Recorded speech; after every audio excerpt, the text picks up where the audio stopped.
Good morning, my dear guinea pig. How are you feeling? A touch dizzy, perhaps? Yes, well, not exactly a surprise. You are precisely where I expected you would be. To think, yesterday you were so worried about meeting up and discussing my training schedule today. So concerned that I might not make it. And yet, here you are, stuck at home.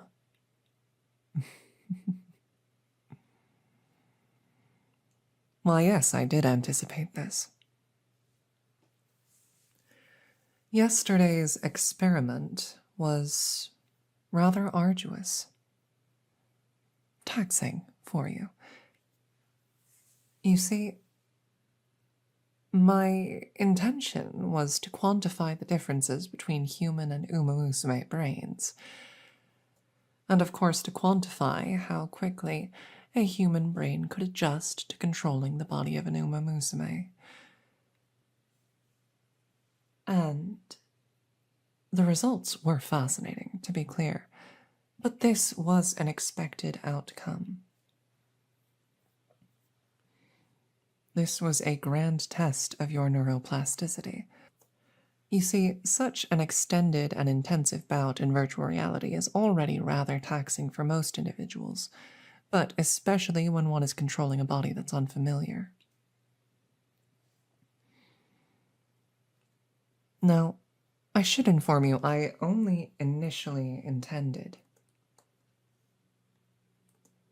to arrive for a period of about 5 minutes today, wherein we would discuss the barest basics of my training schedule, and then I would return to my research. However, you have interested me. Allow me to explain.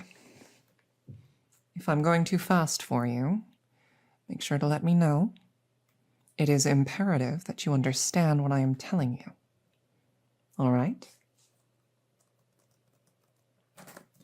So, to begin with, I'm going to pull up some of the results from yesterday. There we are. Now, these biometric readouts probably don't mean a lot to you. I would be surprised if they did. But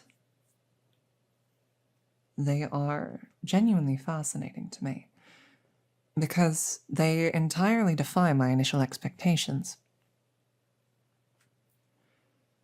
You see, as far as the speed at which your brain adapted to the umamusume body, it was quite rapid. I expected we'd have to partner run in virtual reality for an extended period before you would adapt, but we didn't. Within a rather short span of time, you were controlling that body as though you were born in it, although you were quite clearly overwhelmed by your own speed. More to the point, it would appear that your levels of dopamine, serotonin, and cortisol are, well, they became quite stable while within virtual reality. And so today I'd actually appreciate the chance to perform some blood work and see if that has changed since then. I have a suspicion that it has. But we can worry about that later. You're still clearly unwell. It's just, well, it's quite strange, isn't it? For you, someone who is ostensibly a human man, existing within the body of an umamusume for any length of time would likely result in the experience of dysphoria.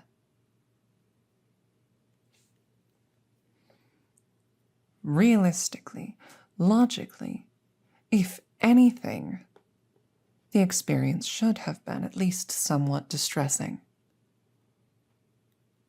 Now, perhaps such distress could be mitigated by the fact that first, it's not real, and second, we were not in virtual reality for a particularly long time. But the fact is, you not only did not experience, or at least clearly exhibit, signs of dysphoria or distress, but in fact, your mental state and all markers of mental well-being seemed to improve.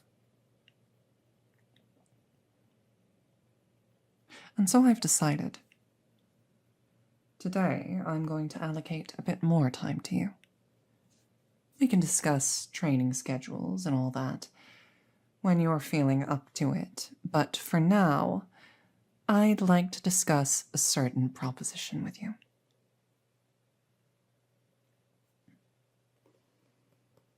What's the proposition? You look scared. You look nervous.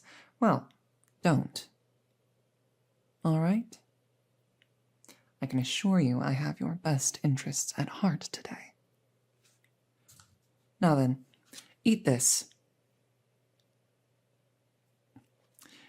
Yes, this is an order. Eat it. It's strawberry flavored. I attempted to make it palatable, so if you like, if it would make you feel better, I can take a few bites myself.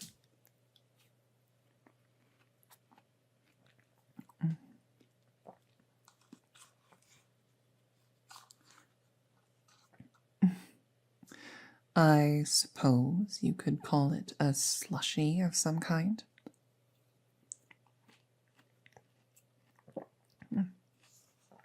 Well, I really have outdone myself with the taste.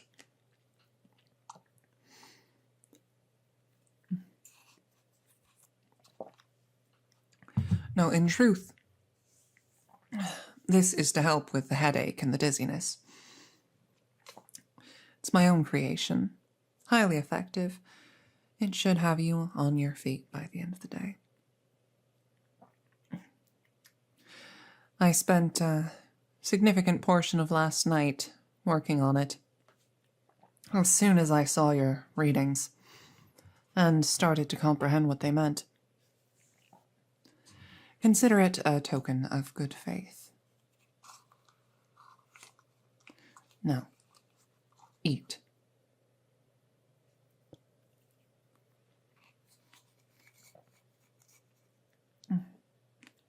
Why is it frozen? Oh. Well, that's because it contains certain proteins that require a specific temperature to activate.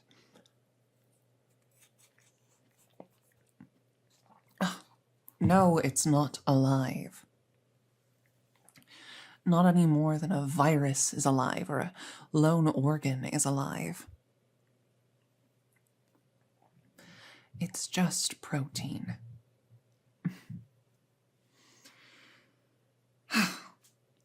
Regardless, I expect you to finish the entire thing by the end of our conversation. Which, of course, brings us back to the matter at hand. My proposition for you. Keep eating. Good.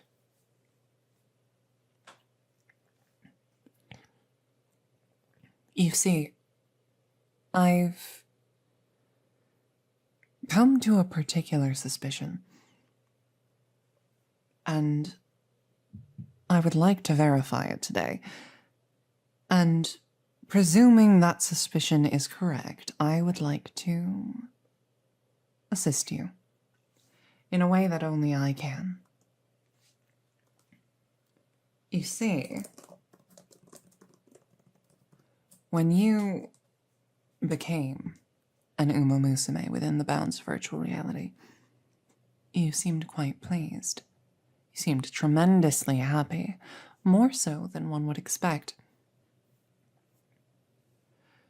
Now, I released that virtual reality simulation to the public with certain data collection terms added on. And so I've had the chance to see a few more examples from men, from women, from humans, from umas. And do you know what I noticed? Well, the vast majority of men experienced either a decline in their markers of mental well-being while within the simulation, or at best remained stable. And as for the women, well, they experienced no markers of dysphoria, but none of them adapted as quickly as you did. You, my trainer, are an anomaly. Keep eating. Good. Now continue. What I'm trying to say is that your response to the simulation, as far as your mental state is concerned, you are much more in line with that of the cisgender women who underwent the same simulation. And your ability to control an umamusume body was much more comparable to that of actual umamusume than to any of the humans. There was still clearly an adjustment period, and you were still clearly negatively impacted in the long run. But within the moment, within the bounds of virtual reality, you adapted and you enjoyed yourself. Yes?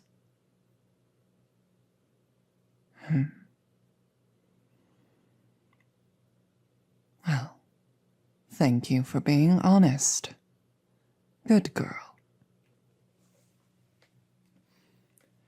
Yes, trainer, I did say good girl. I'll explain why in a moment. Keep eating. I swear. I'm taking a bite now.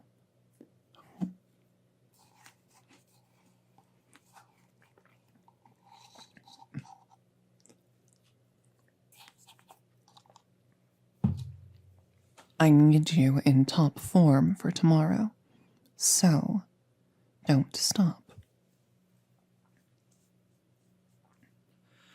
Now, the reason I called you good girl is because I don't believe you're a man. Enough, enough, enough. I have no interest in what is in your pants. Are you familiar with the concept of being transgender? It's not a common phenomena, but certainly you've heard of it, right? Oh my goodness. Tell me, how exactly did being called a good girl make you feel? Was it a pleasant experience? If the answer is yes, then you are absolutely and without a doubt a transgender woman.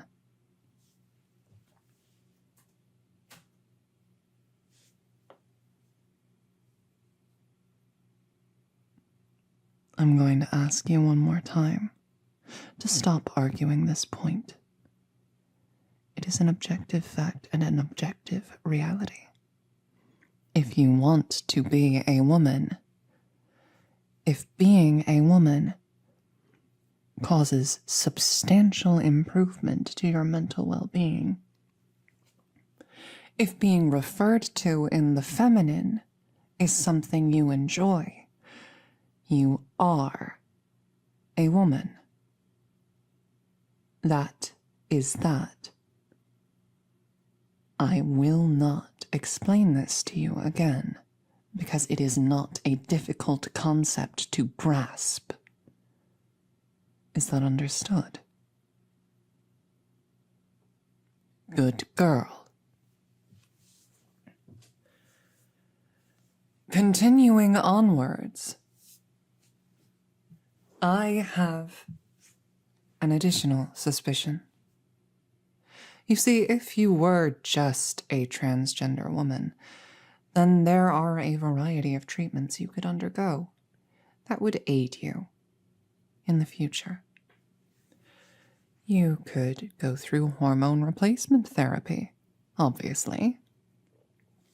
You could train your voice if you wanted, or undergo any number of cosmetic surgeries if that truly was your wish. You could alter your presentation and your clothing. You could try a new name, new pronouns. All those things are so mundane, though, aren't they? They're passé. They've been done. You know, we know how they work. We know what they do. And they do a fine job. But,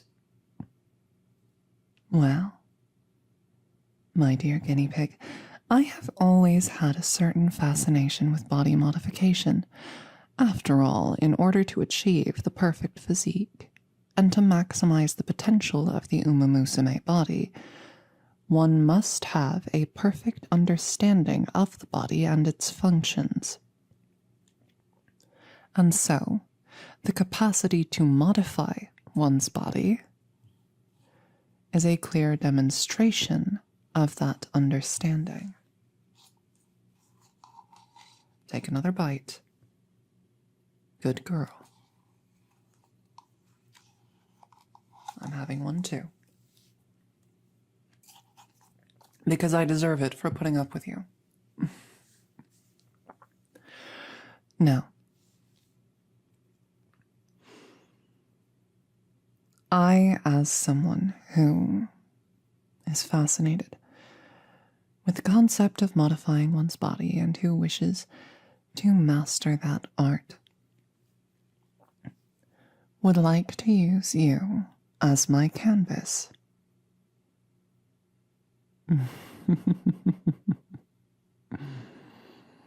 I can see the gears turning in your head. You're wondering what I could possibly mean. You're slightly afraid, but also intrigued, are you not?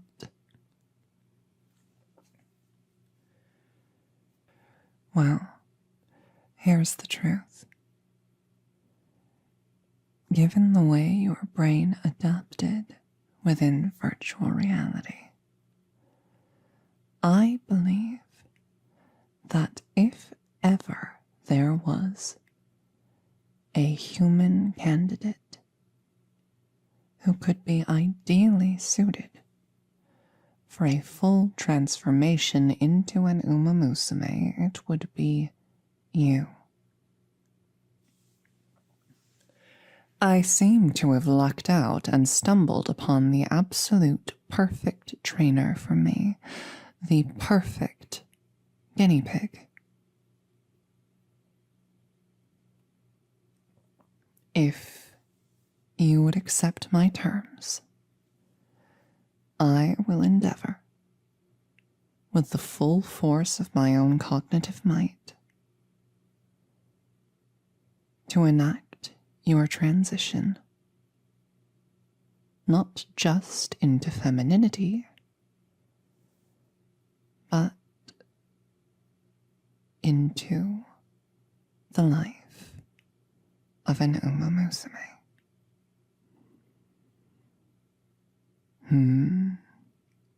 I really have your attention now, don't I? That's the whole reason you decided to become a trainer, isn't it? You wanted to get closer to us, didn't you? You wanted to get closer to the one thing you thought you could never have. But now, you and we've both hit the jackpot.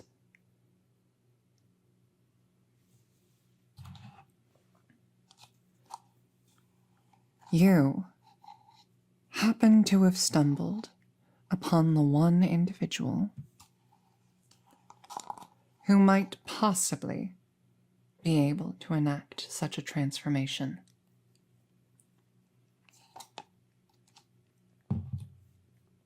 And I have found the one person who would be most willing to undergo my experiments. Isn't that right?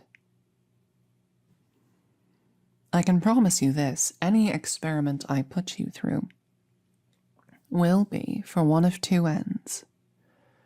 It will either be for the advancement of my own goals, that of achieving the pinnacle, or your own, a transition the likes of which the world has never seen.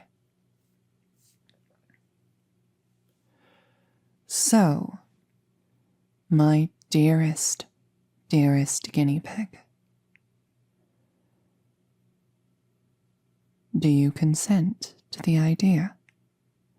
Will you be my trainer, my guinea pig, my confidant, and my greatest project?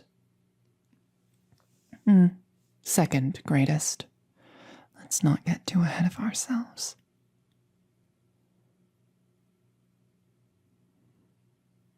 Well, in that case, good girl. Of course. I never fully explained to you why I am so focused and emphatic on the use of the words good girl specifically. And it's because as soon as I began suspecting that you might be transgender, I did some research and I discovered something interesting. While it is not universally the case, a large proportion of the transgender population, particularly transgender women, respond incredibly positively to the words good girl, substantially more so than that of cisgender women. Now, the reason for this, I believe, is twofold. First off, is because positive reinforcement is provably the best sort of instruction and training that one can receive, and that the words good girl specifically are quite affirming to the gender. And so for a cis woman who is already secure in her gender and her presentation, it's middling as far as praise goes. But for one who is unused to such things, well, it means it's just that much more impactful. And so, from here on, any time you behave in a manner that is conducive towards the progression of either of our two primary goals, I shall reward you by praising you with the words, good girl. On a related note, take another bite. Good girl.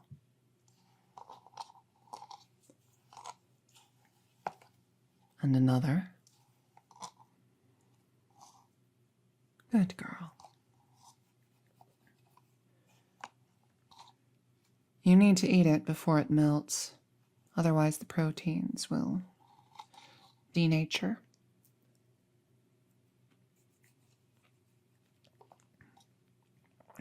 Denaturing, it's whatever.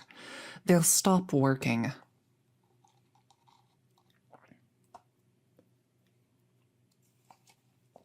So keep eating. Good girl.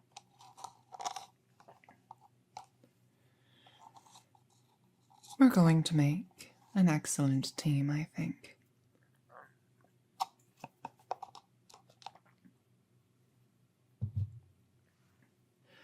But for the time being, I'm going to ask you to rest for today. As I said, I'll need you in top form tomorrow. You can simply finish your slushy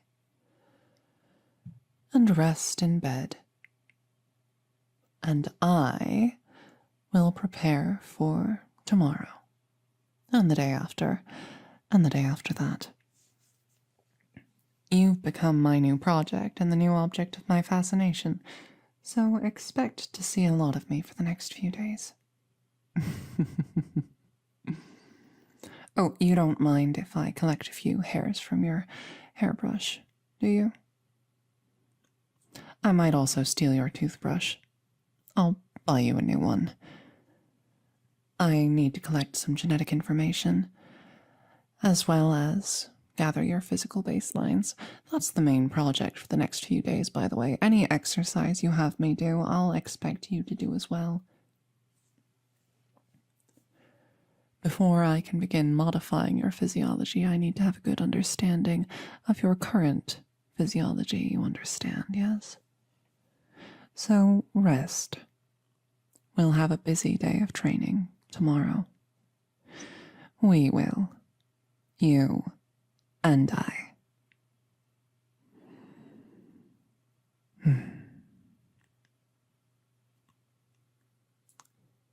It's going to be an absolute pleasure working with you. Good girl.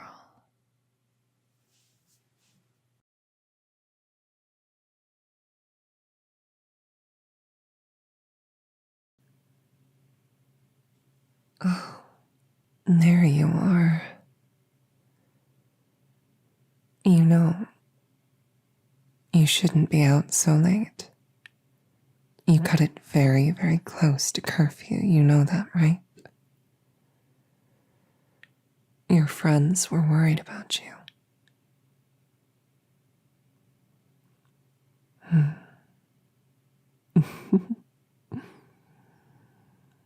Why, yes.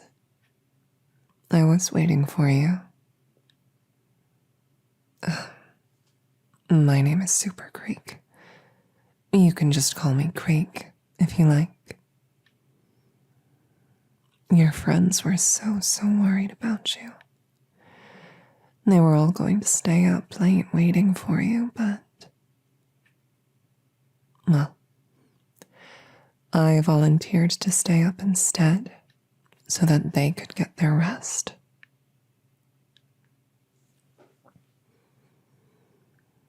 You look tired, and your eyes are red.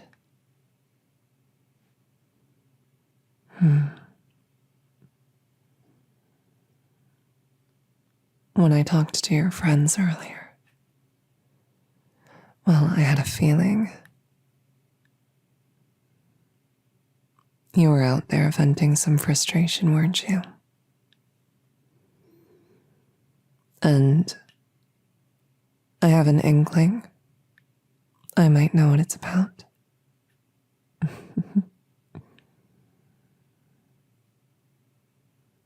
Well, you and I haven't necessarily talked in person, but I've seen you around enough. You know, you spend an awful lot of time with Taki. I'd say you're one of the people closest to her. A hard thing to achieve. She's so closed off.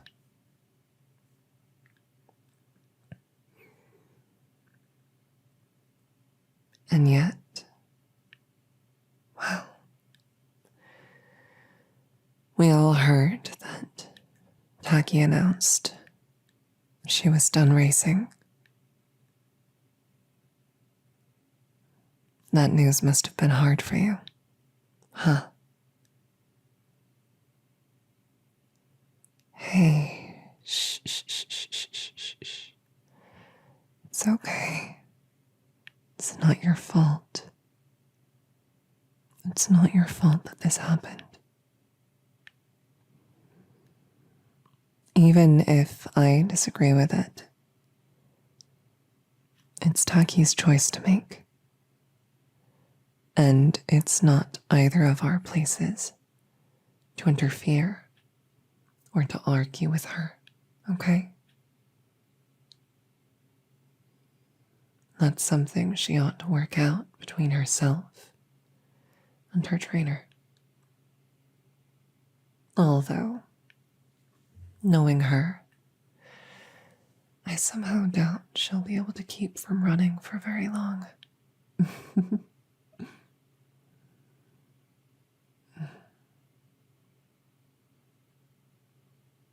What was that?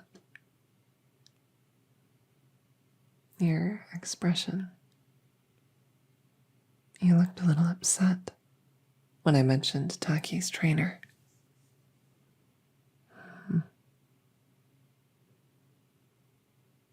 I suppose I haven't seen them in a while. Are you worried about that?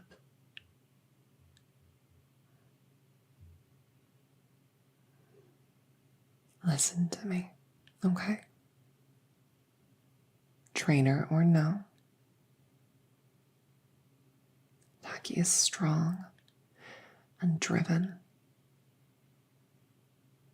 And I am certain that she'll run again. Okay?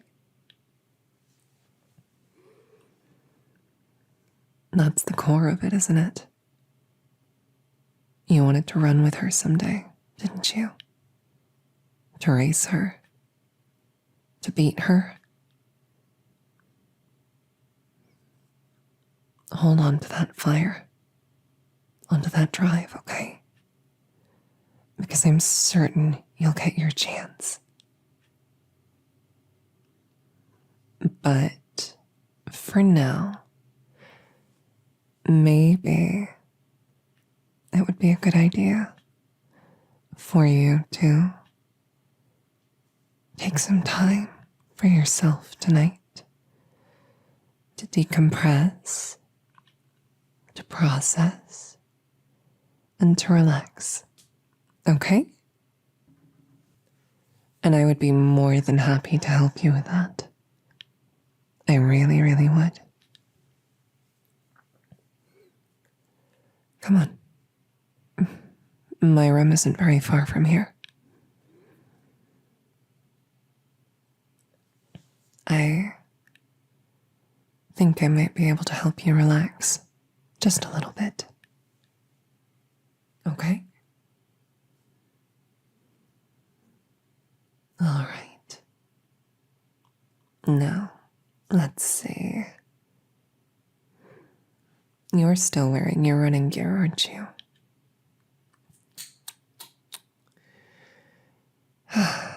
Haven't even gotten changed since you were training.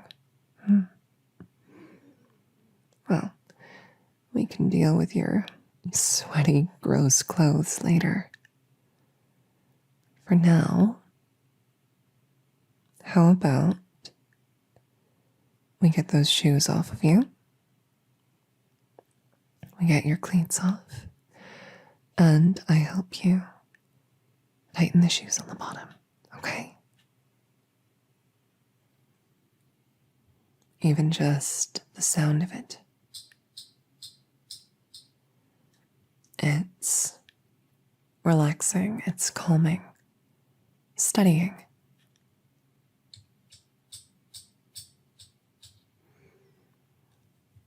A gentle tap, tap, tap as I tighten the shoes to your cleats.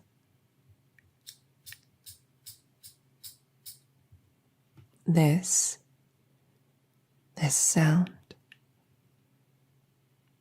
it's proof. It's a reminder that when you run against tachyon, which you will, you'll be ready to compete. Okay? I know this is our first time speaking, the two of us, but I want you to know that I want very badly to see you succeed. I want to see you achieve your dreams, okay? You have my complete support. And I really, truly do believe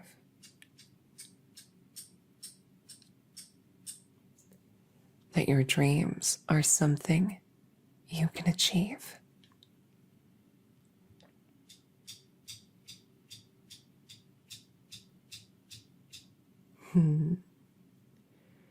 Why do I care?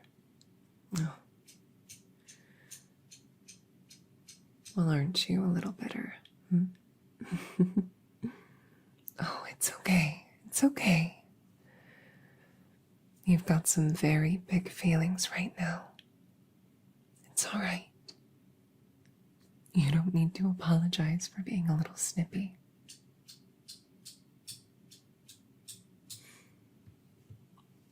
You're right. I don't really know you.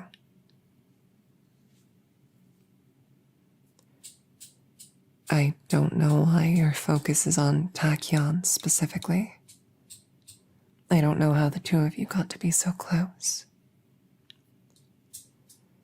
I don't know why you have such strong feelings about Tachyon's trainer, wherever they are now.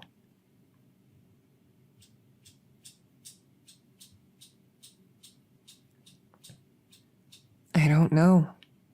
I don't have all the context. But what I do know is that you are a beautiful young umamusume. What I do know is that you're so clearly driven. You have a clear goal and the drive to achieve it.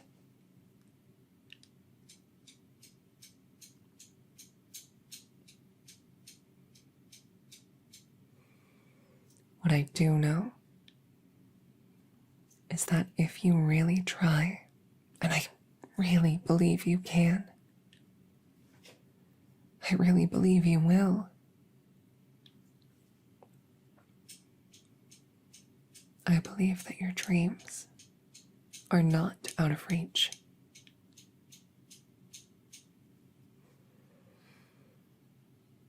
There. All better. Nice and tight. Would you like to check yourself?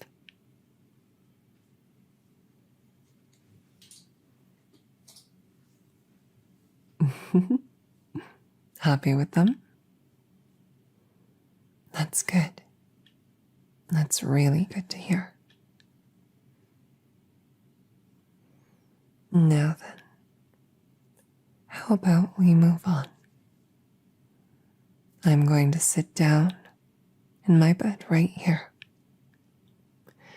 And I would like you to just lie down for me. All right? Just lie down and rest your head in my lap. Can you do that? Very good. Oh, good girl. Very good girl. Oh, so sweet. You're so sweet, so precious. Oh. All right. Now, here's what I'm going to do, okay? I'm going to gently brush against your ears. And then I'm going to brush through your hair a little bit, okay? And if it gets to be too much, if you need a break or anything like that, you just let Miss Creek know, okay? You just let me know. Because this is about relaxing you, right, sweetie?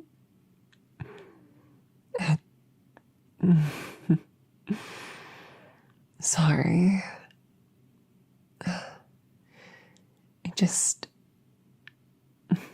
You're so cute. Did you know that? You're so very, very, very cute. And I like cuddling people. It's sort of a hobby of mine. I work part-time at a daycare. Did you know that?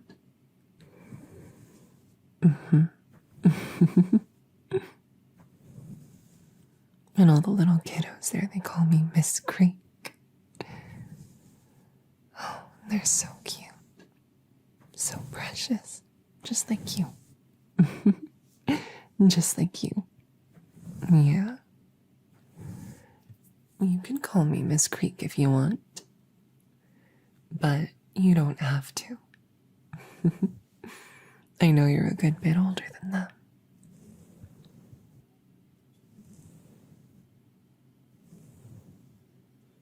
But you absolutely must let me pamper you tonight. Okay? Because you have all these big, stressful feelings. And you shouldn't have to bear that alone. Okay?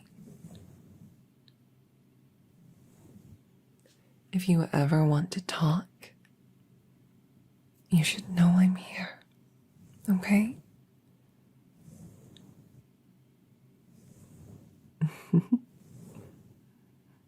I like to think I'm a pretty good listener. And anything you tell me, anything at all, I promise it'll stay between us. I promise, I promise, I promise.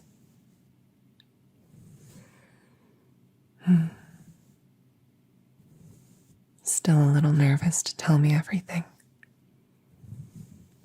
That's okay. That's okay. The fact that you're being honest about that is a good step. You're being a very good girl. You really, really are. Oh, your ears are so soft and so cute, so precious.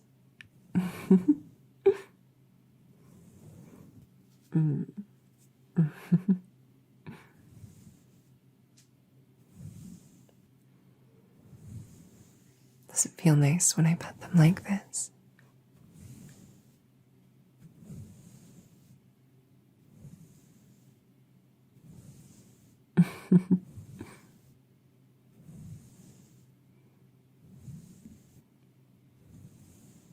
You know, Tam Tam would never admit it, but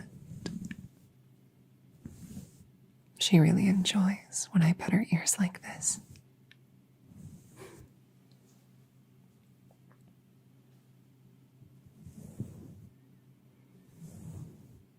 Such a prideful girl. And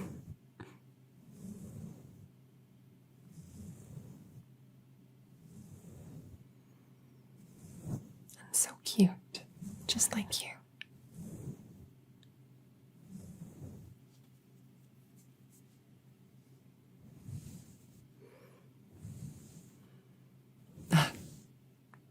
Came across. Sorry.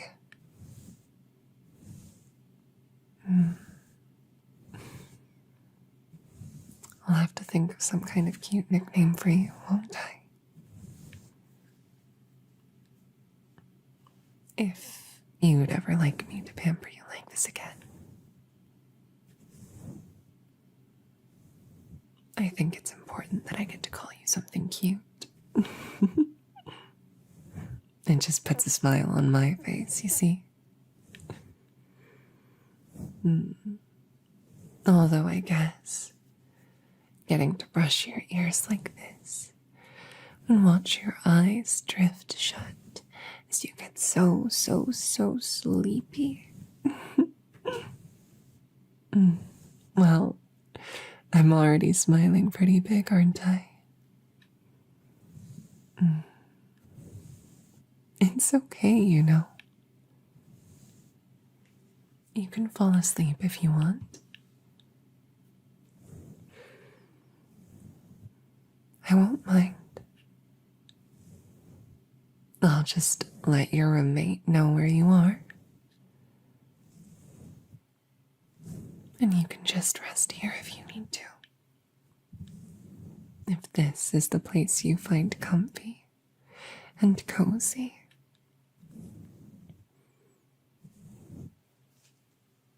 You should know that any time your feelings get all big and upsetting like this again, you can come talk to Miss Creek. And even if you aren't ready to talk, you can still ask me to take care of you like this. And I would be more than happy to.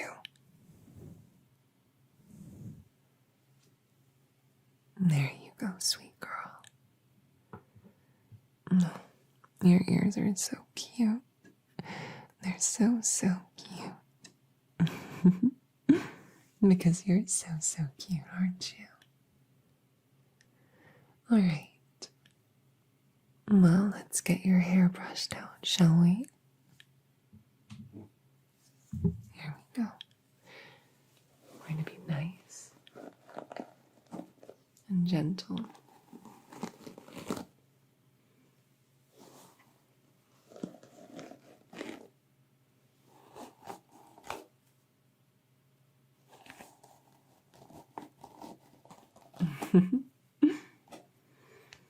You were training pretty hard today, weren't you? Oh, such a hard worker. Good girl. So strong.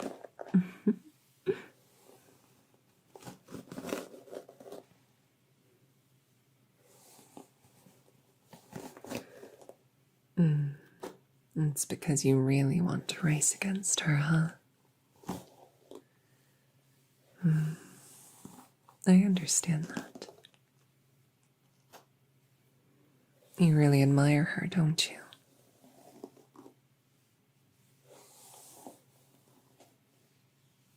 And, well, I think it's pretty obvious where admiration tends to lead among umamusume.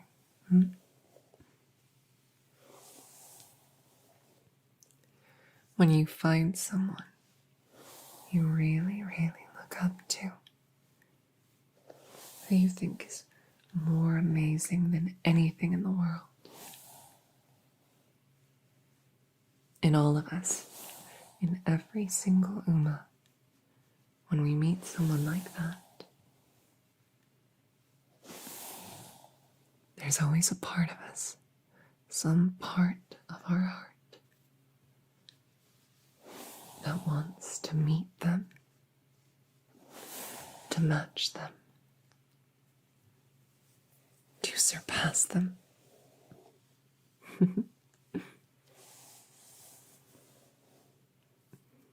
You know, Takyon's always been fast. She really has. She has a gift for running. But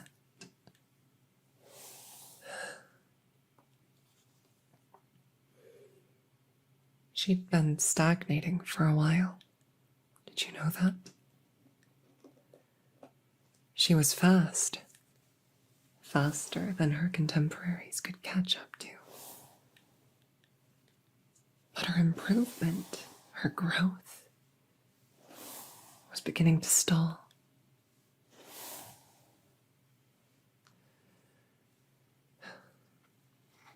And then at some point, she got a new trainer and started to grow again, slowly. And then you arrived.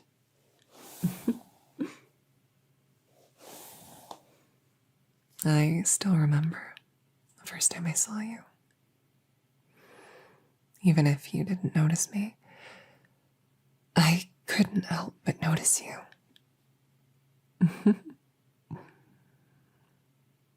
adorable new transfer student, fiddling with her uniform, looking so nervous to be here. From day one, you were practically clinging to Tachyon. And strangely enough, she let you. Like I said, she's always been something of a closed-off girl.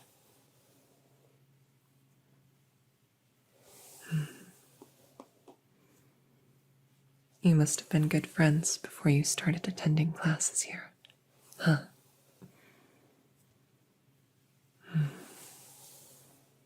There's that look again. Something about your past I don't know. But it's okay. I don't need to know. What matters right now is keeping you comfy and calm and relaxed, right?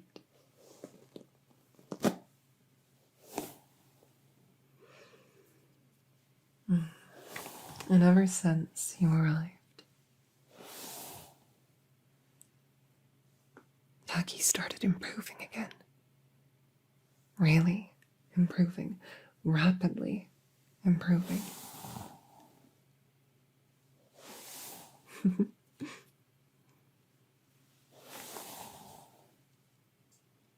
Just as much as you want to catch up to her,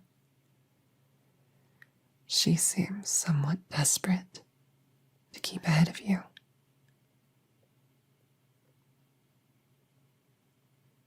That's why I don't think her retirement will stick.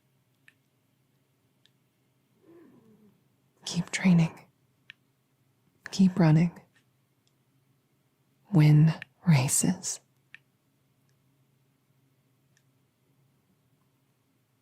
She won't be able to let it lie. When she sees you run, when she sees you really run, when she sees you've become someone who can keep up with the best racers,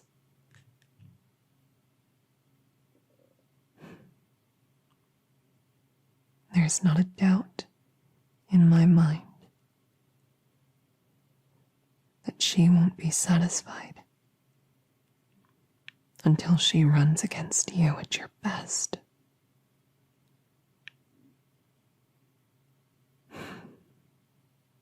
Are you feeling better?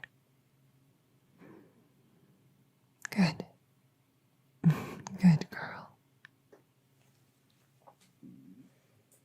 Now then, you're looking awfully tired. You're looking so sleepy, and so I'm going to let you rest, okay? But I do have a question for you. All right? How many treats would you like?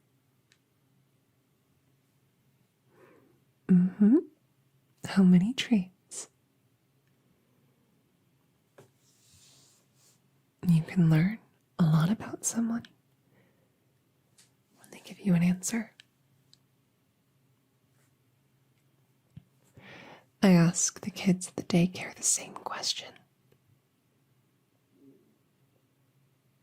The shy ones, the ones with low self-esteem, they always ask for one, but they want more.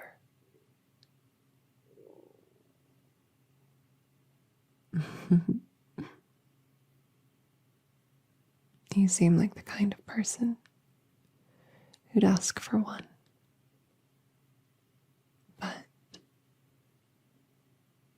I know that you want more. I know that you do.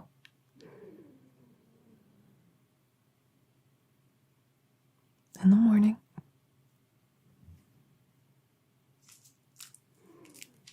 there'll be nice, yummy candies right next to the bed.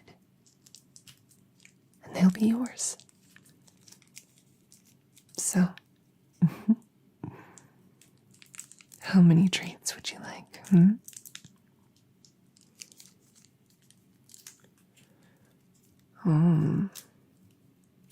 2, huh?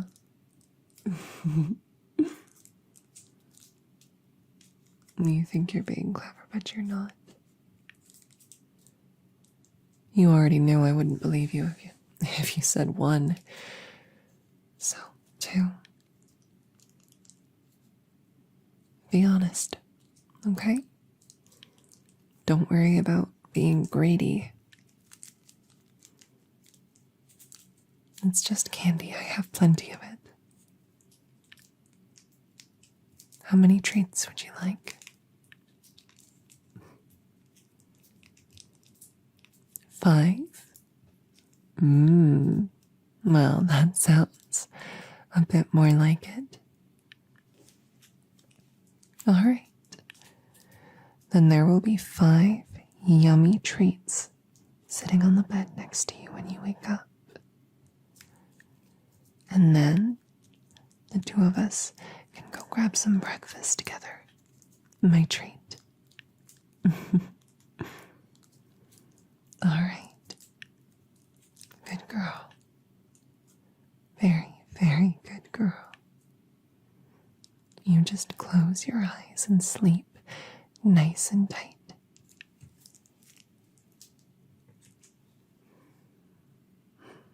One day, you're gonna race her. And you're gonna win. Close your eyes and dream of that.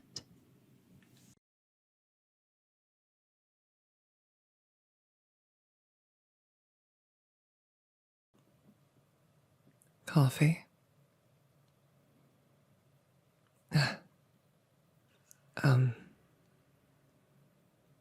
Sorry. I hope I didn't startle you too badly. Would you? Like a coffee? Well,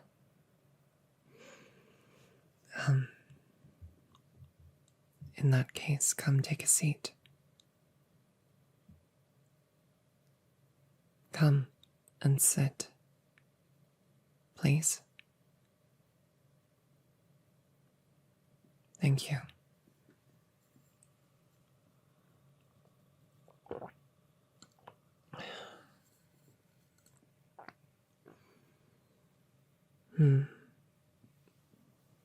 Cream or sugar? Well, I usually prefer my coffee black. But I'm certain tachyon must have some somewhere. It's your choice if you want to ingest anything found in her lab. Although personally I would advise against it.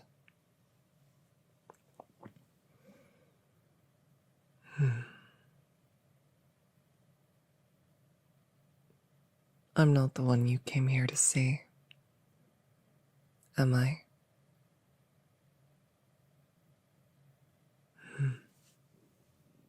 It's fine. It's expected. She was your trainee, after all.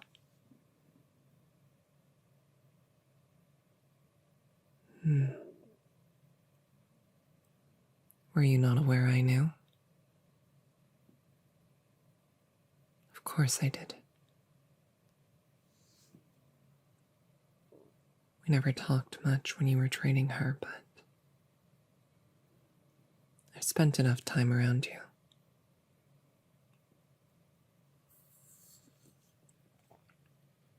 I know who you are as a person, so of course I could recognize you.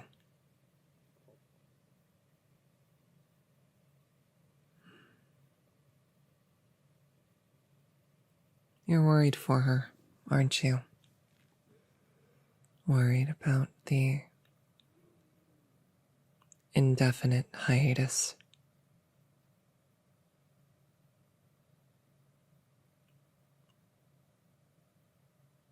Don't be. No. Don't. She isn't your trainee anymore. And not just because she's quit.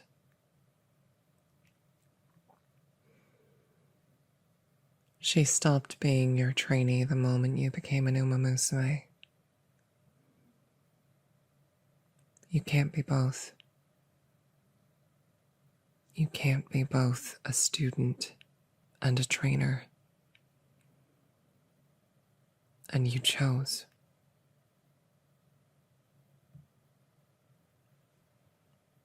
She's not your responsibility. The choices she makes are hers.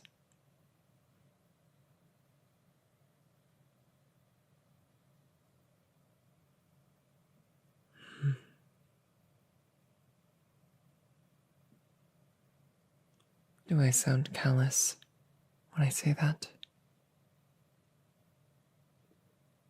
Sorry. I'm not the best conversationalist.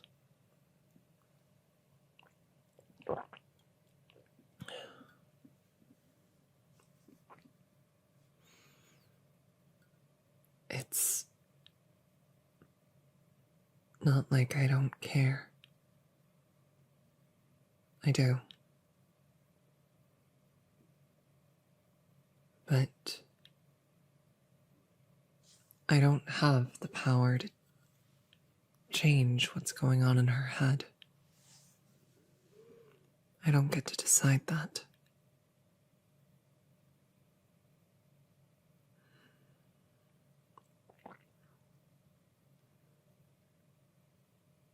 Even still.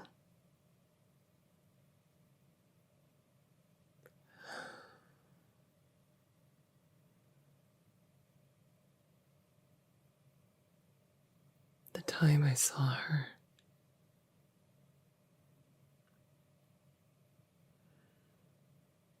running ahead of me,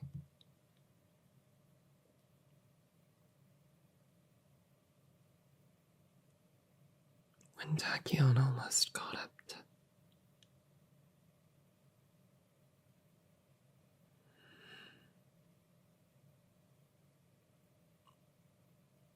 part of it made me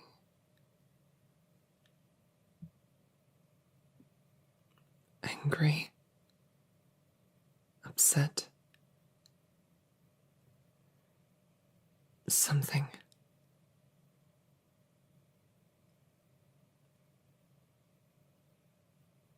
After I saw what she could do, how close she got. I trained harder than I ever had before.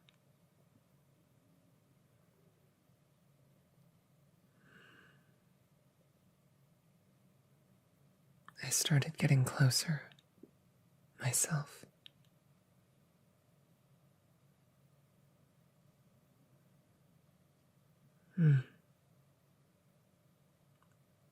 When Tachyon almost caught up to my friend in the Yayoi show.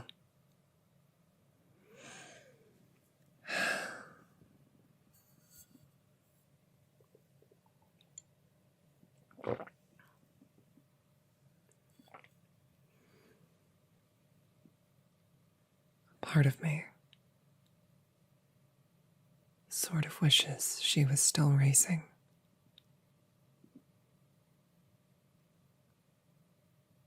Because seeing what she did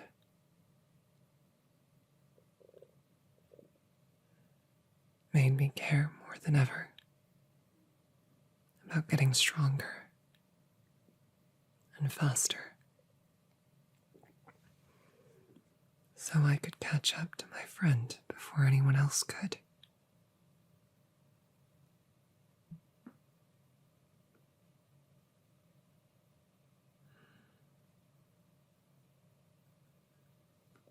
But she made her choice.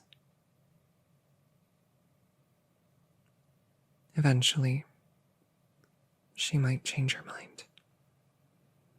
But for now, she made a choice.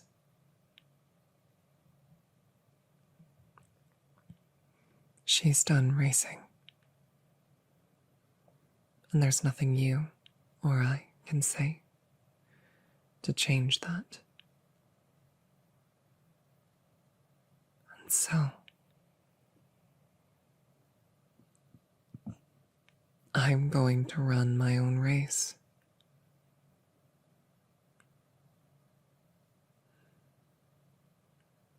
I'm doing much better than I was. I'm stronger. I'm faster, not sick. And my endurance is the best it's ever been.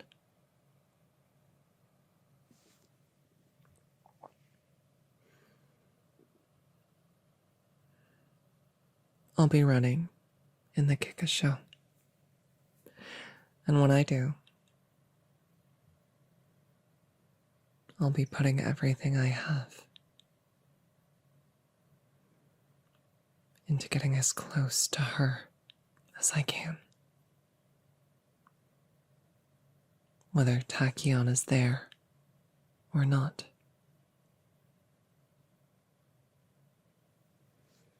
You have your own race, too. Your very first G1. It's right around the corner.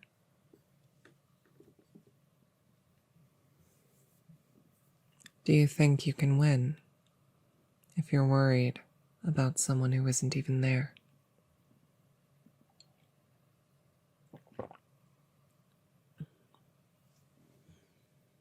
You need to focus on what your goal is, on what you're trying to do in that one instant. I'm always focused on catching up to her, running side by side with her.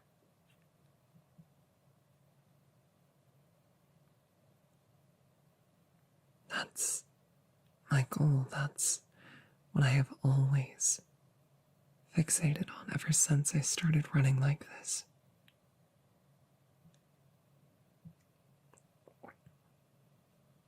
What was your goal when you became an umamusume? Was it to run with Tachyon? Or was there something else? What races did you want to win? Who did you want to compete against? And why? Find those answers and focus on them. Focus on a reason to win the race and then win it. Don't think about tachyon anymore.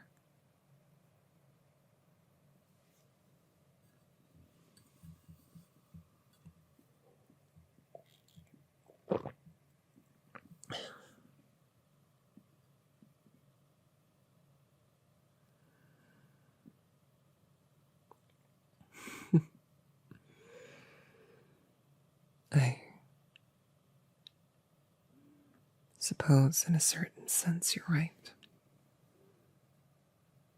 A part of me does have to pay more attention to the other racers on the track. But to me, they're all stepping stones towards a bigger goal. And that goal, very importantly, is still present on the track. But tachyon is...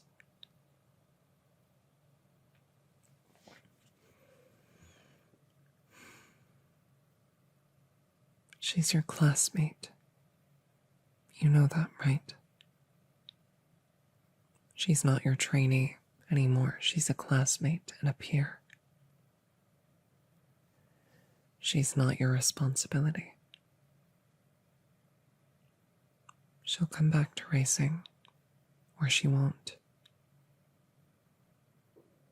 I think the first option's more likely, however.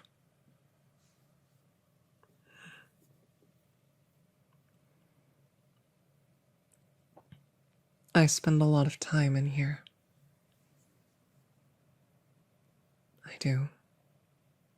A lot of my training at night. And during the day, I'm in this space I share with her.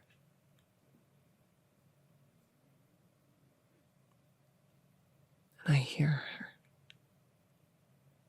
muttering to herself.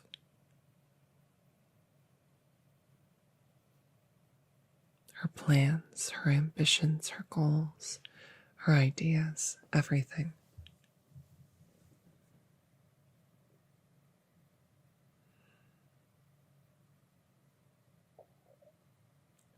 She has a dream,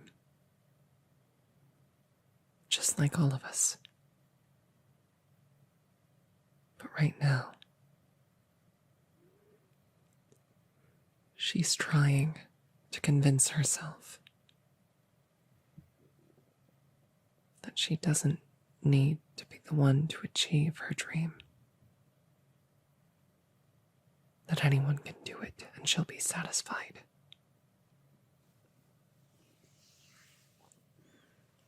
But she's wrong. She won't be satisfied that way. And eventually she'll see that.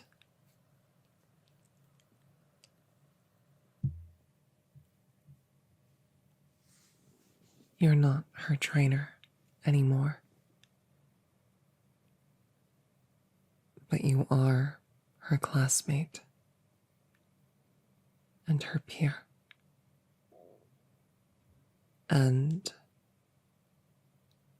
one of several individuals I overheard her refer to as Plan B.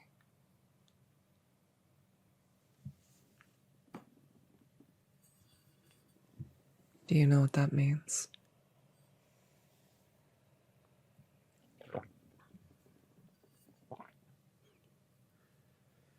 It means she'll be watching your next race. So my suggestion to you, if you really want her to run again, is to give her a race worth watching.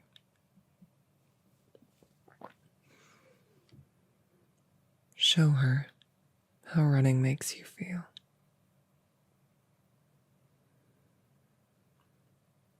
Let her watch as you keep getting closer and closer to whatever goal it is that she really has.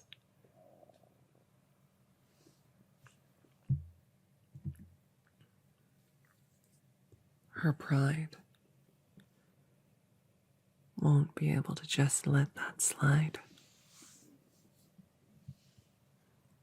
Eventually, she'll run again.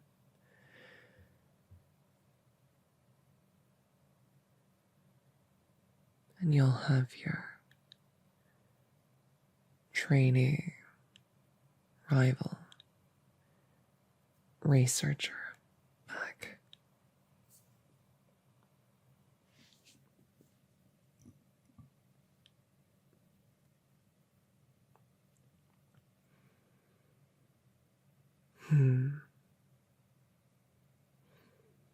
You want to go running with me?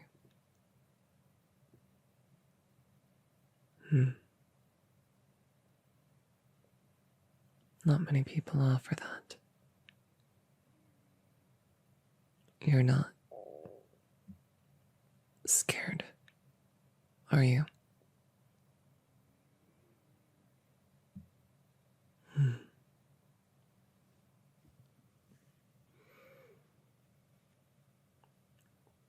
Well, in that case, I suppose it would be rude of me to refuse. Give me a moment. I'll put on something appropriate for exercise.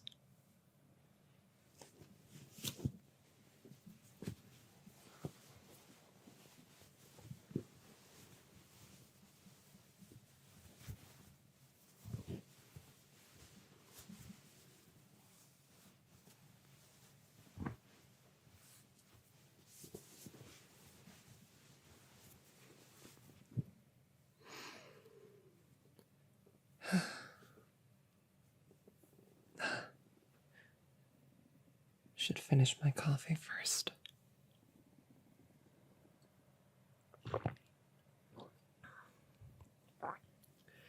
Hate for it to get cold.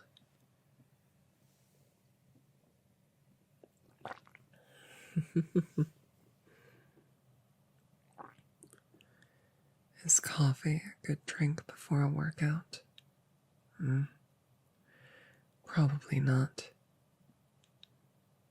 Unfortunately, I don't really care.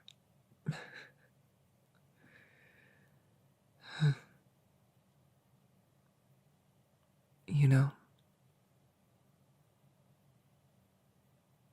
I don't laugh much. But then, you are so much more relaxed around me than most others. It makes me feel I can be casual as well.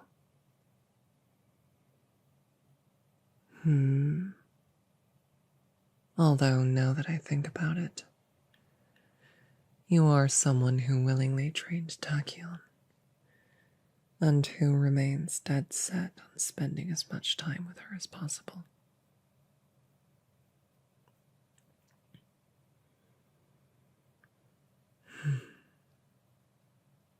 I suppose you find yourself drawn to outcasts.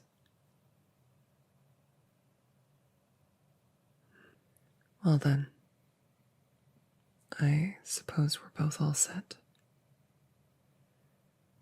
Let's head out to the track.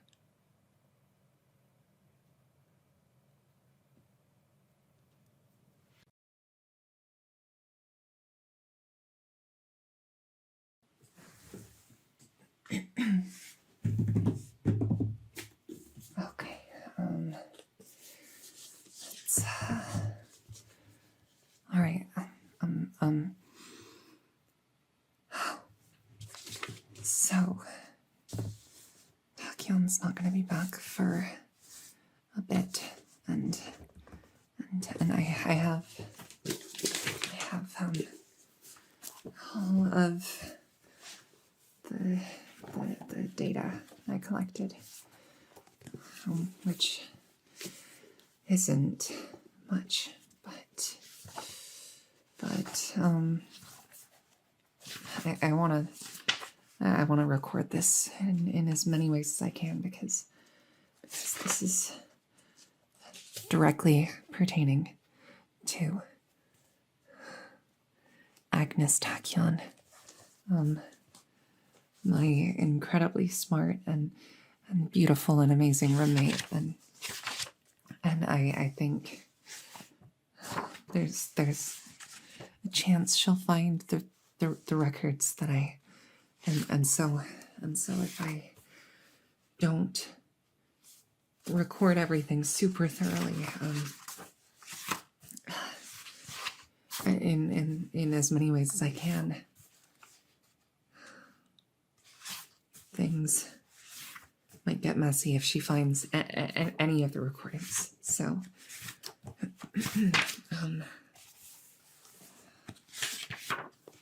it's all here. It's all here. Okay, she definitely hasn't figured it out yet. Hasn't seen any of it. Good. Good. Cool. Great. Okay.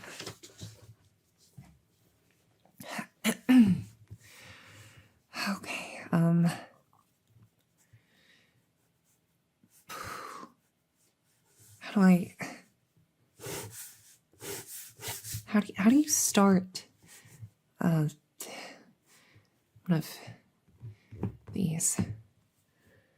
Oh, goddesses, I'm sitting at Tachyon's desk. This is such a bad idea. But I wanted to get into the headspace, right? Like the researcher headspace.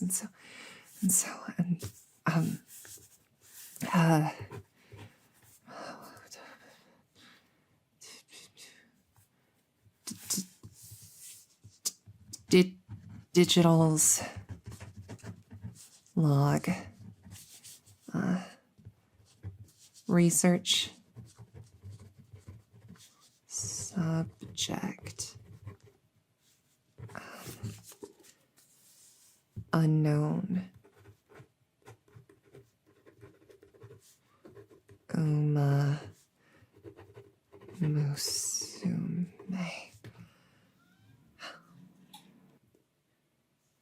All right. That's a good start, right? Yeah, totally. Okay. So we're going to be recording this in like a voice log, but also I'm going to be writing it down and maybe sketching. Yeah, maybe. I mean, it's a good opportunity to improve my drawing skills, right? To try and draw some of the things that I've seen. And anyways,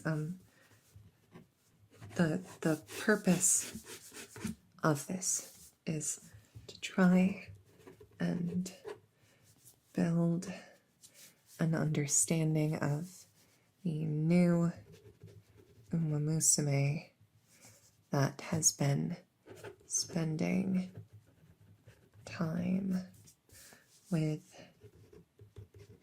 Tachyon lately. Or, well, I think something might have happened and they're maybe more distant than they were, which maybe has something to do with Tachyon's retirement, but I don't know.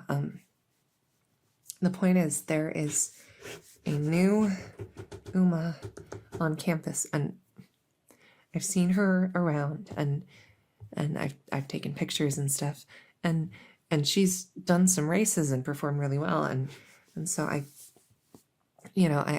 found a lot of the articles that featured her and some of the professional photography that was done of the races and everything, and so she has been working very hard and performing like shockingly well in races. She has this incredible race sense.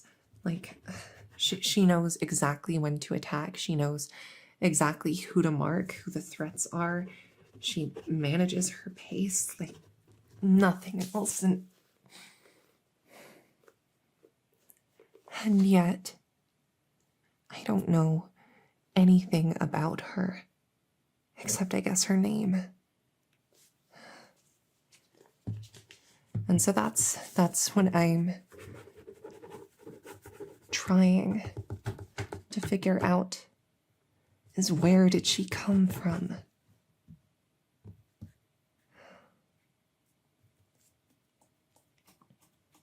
I'm usually good at this, right? I mean, a lot of the records of various training academies can be accessed easily if you know who to ask and where to go. And so you can get the rosters of previous graduating classes with like no effort, no fuss, no concern. And yet none of the training academies that I reached out to, none of them had her on their roster anywhere. I reached out to dozens of them. I mean, at first I started local. I started in and around Tokyo, you know, all of the normal big schools whose students usually go on to study at Trayson. But then I started branching out all over. I mean, I couldn't find anything from any of the Japanese schools. So then I started branching out, maybe China, maybe the UK. I don't know. I've reached out to every big academy I can think of from all over the world.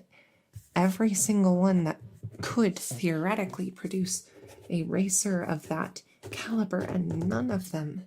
And so it's like she's a ghost. I should write that sometime. Oh, I should totally. Okay, hold on. Oh, wow. Hold on. No, because, well, I know, like, priorities, right? But, I mean, think about it. The ghost of an umamusume from hundreds of years in the past who fell, maybe due to illness or something before she had the chance to run. But now she's been given a second chance at life, and so she's attending an academy with no record of her past because her past was so long ago. And now she's meeting someone who looks just like a friend she had when... Oh, wow. Okay, yeah, I have to write that. That's... Focus up. The idea is written down. I can write about it later. So, she's probably not a ghost.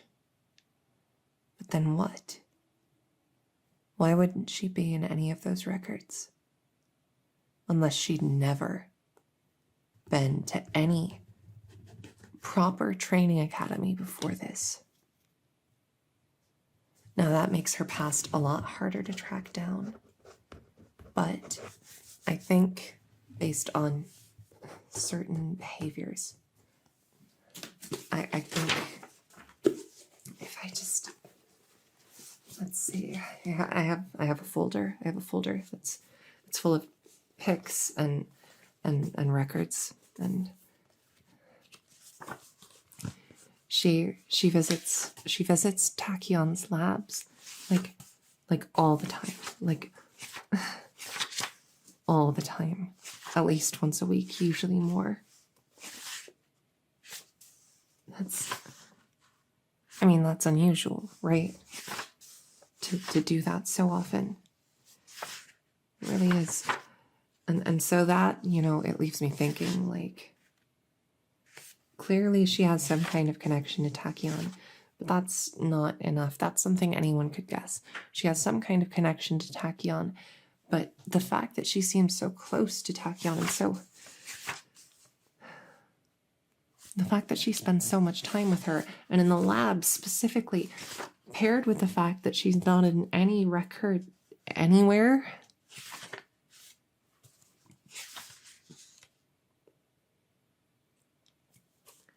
There's also some of her interviews. She said in one of them that she never expected that she would be able to race with the others. For some reason, there were other circumstances in the past that were keeping her from being able to run. It's interesting to think about. I mean, umamusume are born to run, right? Like, I mean, even me, I'm me, and I still run. I mean, for me, it's just so I can get closer to all of them, but still, you get the point, right? So, for her not to have been able to run for so long, and then for that to change now, paired with all the time she spends with Tachyon, I can't help but think that maybe Tachyon is the reason she's able to run now. You know? Maybe that's why. Maybe Tachyon found a way to let her run with all the rest of us.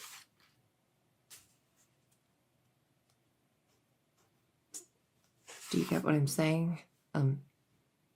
Me. I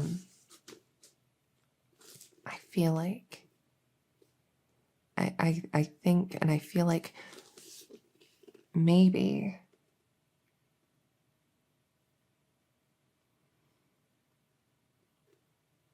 she was sick.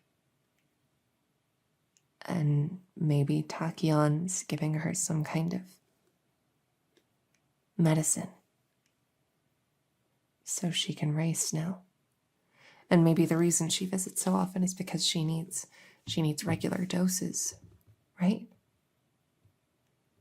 And then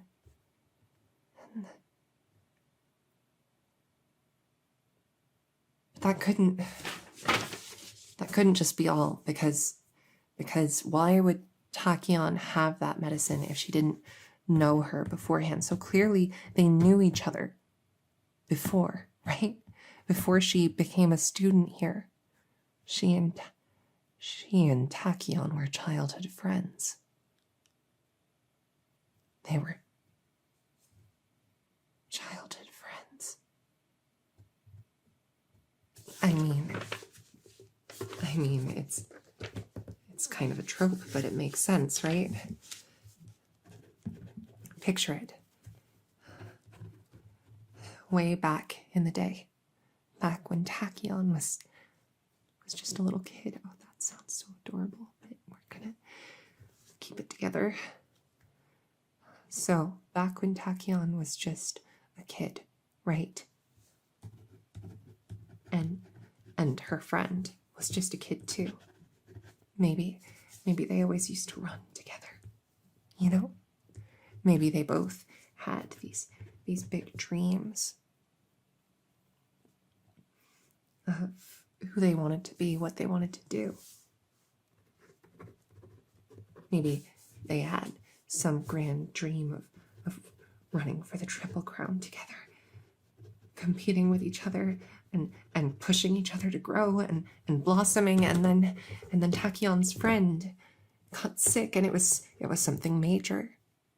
It was something really serious and major, and nobody had a cure, and so she had to stop running, and she watched as Tachyon got further and further away. Oh, I can picture it. Oh, Tachyon, don't leave me behind.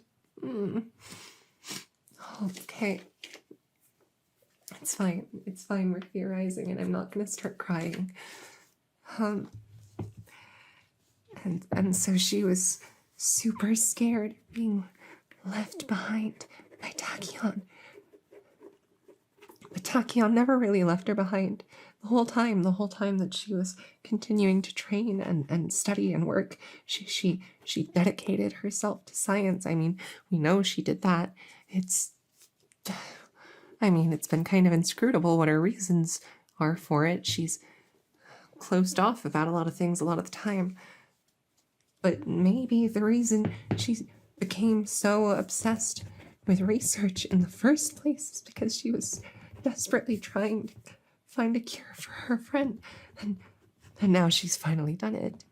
Now her friend can run and can race and has joined her here. But it's been years, hasn't it? I mean, it's been years since they were both kids. And so now everything's different. They're different people than they used to be.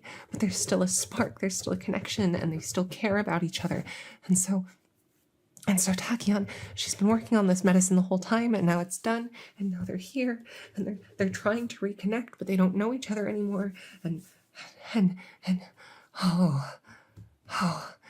she visits Tachyon's lab once a week for her medicine, right? That's what we're going with. That seems most likely. And if that's, what if it's a shot? What if it's an injection? And then what if Tachyon's friend is scared of needles? And so she's really nervous about it, but then Tachyon's there and she's looking at her with this gentle look in her eyes, like the kind of look that she's never shown anyone else. And she's looking at her and she's there with her, and she has her. She's brushing her hair out of her face and she's saying, "I'm here, it's okay." And her friend maybe yelps a little bit when the needle breaks the skin, but Tachyon's there, so it's okay. She can be brave.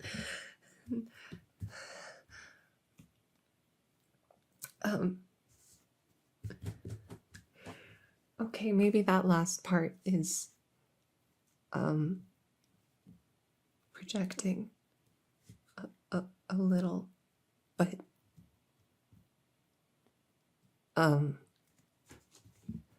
the rest of the theory, it's still, I mean it's the only thing that makes sense, right? It's the only thing that tracks. So I guess what else could it be?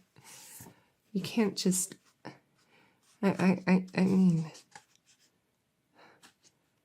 an umamusume can't come from nowhere, right? But if there's no record, then I don't know. This is the best thing I can think of, okay? And yeah, that's gotta be it.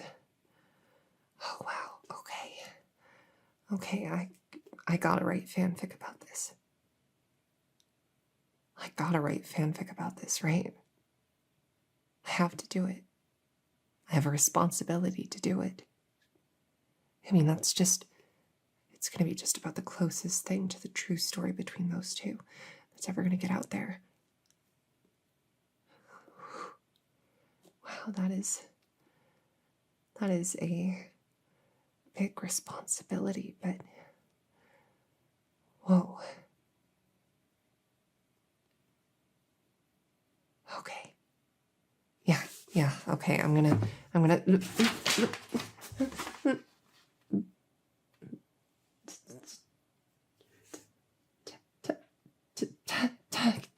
Tachyon, ma'am, I'm really very sorry for sitting at your desk, and I'm very sorry for nothing but sitting at your I've not, you can give me the paperback and it'll,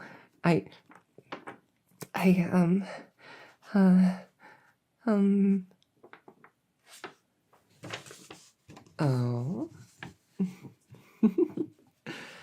What's this you've been working on, Digital? This seems like an awfully detailed rendering of my face. And is that... I see.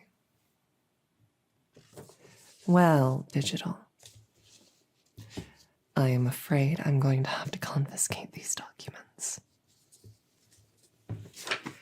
You know, it's awfully rude to record someone without their permission.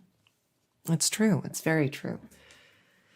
I, for one, would never do such a thing. Now, if you'll excuse me, I think I'll be taking this, and you should consider respecting boundaries just a little bit more. All right? Thank you, Digital. I'll be back.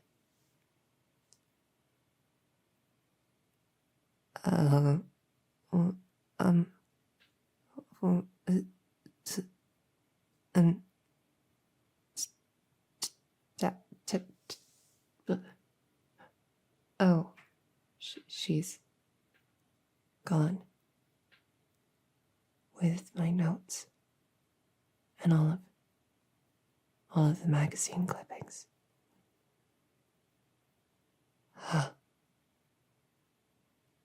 Wait a second. No, she doesn't know anything about boundaries. Oh. If I could have just kept it together. Oh, but how was I supposed to? Not when she was so close. Well, I guess I'll have to start my collection of documents over again. It's not like I was making a shrine or anything. I'm fine.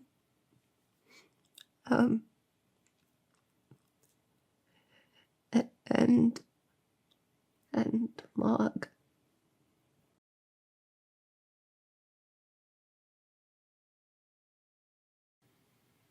Her actual erasing senses. Near perfect, like always.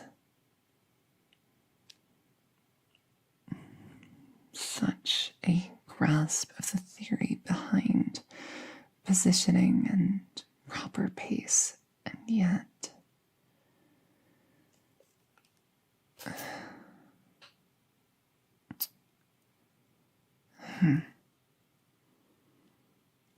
I haven't seen a time like that since we first started training together.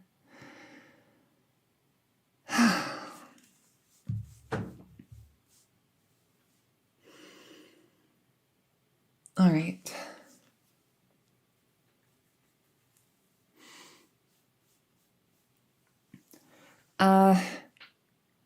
Meek, we're gonna take a break for a little bit. Go ahead, get some water, have a snack. There's something we need to talk about.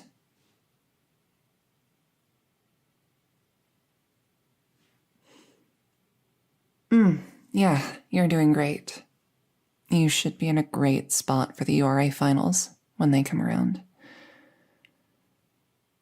It's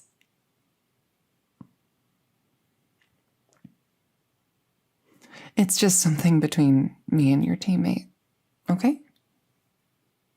All right.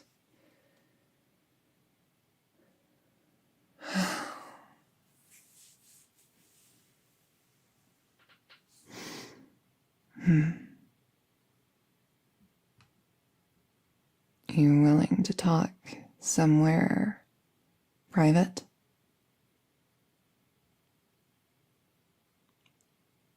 Cool. Perfect. Great.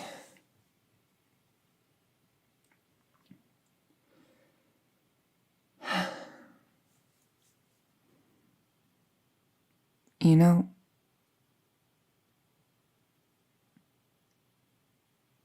I really looked up to you. When I first got my position at Trayson, I really admired you. You know, you have a history. Your trainees were some of the most successful in the academy.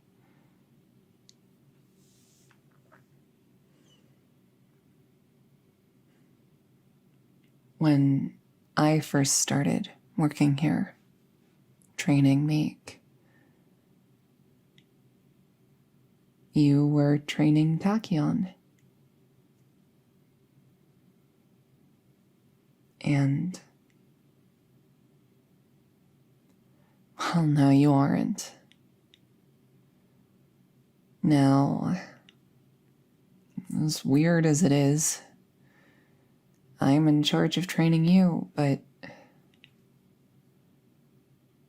look, I'm not always the best when it comes to personal connections. I mean, you know that. You remember the whole karaoke thing.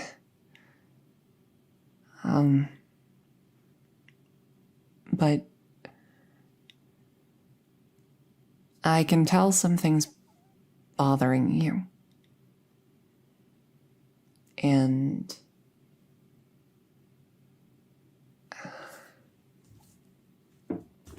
because I mean, I have memorized all 40 volumes of the Kiryuin family trainer's handbook.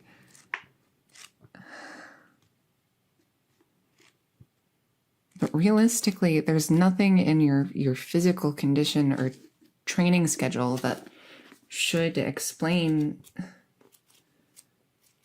Well, I'm sure you're aware of your recent dip in performance, and I would never blame you for that. Clearly, if a trainee is struggling, then it's the trainer's responsibility to step up and figure things out. But this is a interpersonal thing, right? Right. And I have a feeling it has something to do with why Tachyon asked to train separate from you not long before she, you know.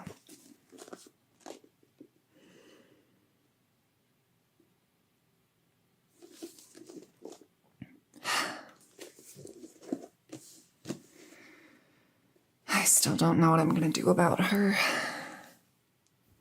It's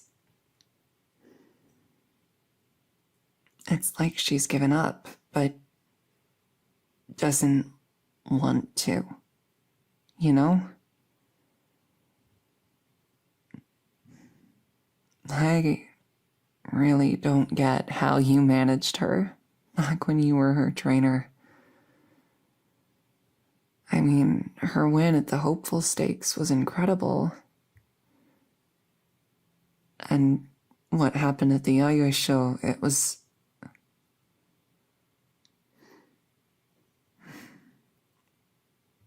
just me riding off of your coattails, you know? The work the two of you had already done, I got the credit for.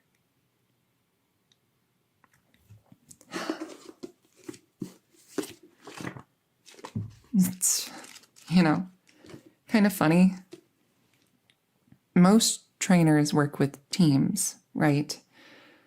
But first-time trainers, typically, we get assigned a single trainee. In my case, it was Happy Meek, and she's been a joy to work with, and I'm incredibly proud of her process, of her progress. You know, But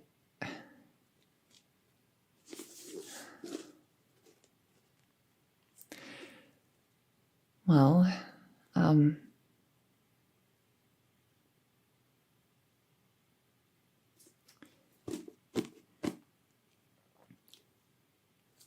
there's a reason why first-time trainers only manage one trainee. I don't know what Director Akikawa was thinking when she put me in charge of all three of you, especially with the history between you and Tachyon and me, and I mean, I'm just some newbie trainer depending on books, book learning, and it's supposed to be, you know, when I first started working with Happy Meek, I thought, you know, this is all I need. If I just keep things by the book, if I just do what the rest of the family has written down over all these years, I'll be fine. But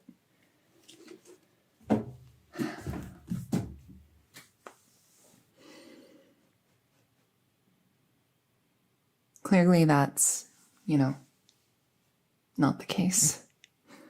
There's clearly more to it than that, especially with you.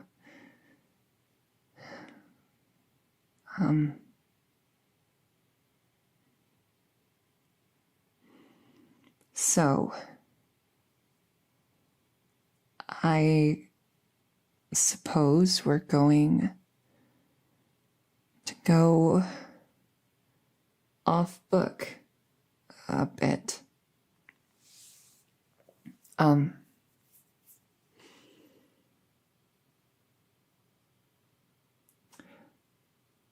I think that this is something that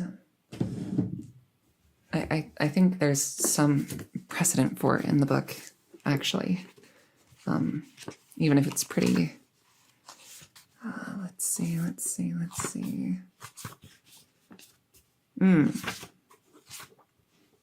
Yeah. Methods for relieving stress and restoring motivation. I think that's a good place to start, but it's meant to be for if you're upset after losing a race or something like that, not for whatever this is. But one of the things that it suggests is if the trainee and trainer have a good relationship with each other, and the trainee is comfortable with such things, acts of grooming and or personal care can be used to relieve stress. These include tightening horseshoes, brushing hair, brushing tail, or scratching ears. So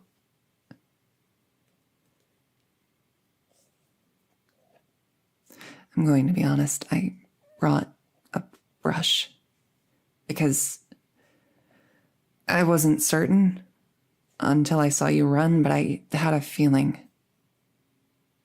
that you might need something today. So if you'd like, I could brush your hair for you. It is kind of a rat's nest. Have you not been taking care of it like you used to? I know that when you first became an Uma, you were kind of meticulous about that stuff. you relaxed about it a little bit, which I think is good. But this is... You should be taking good care of yourself.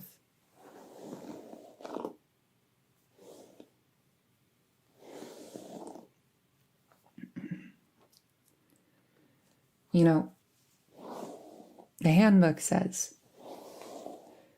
it's important to maintain proper hygiene as well as reasonable and professional aesthetic sensibilities.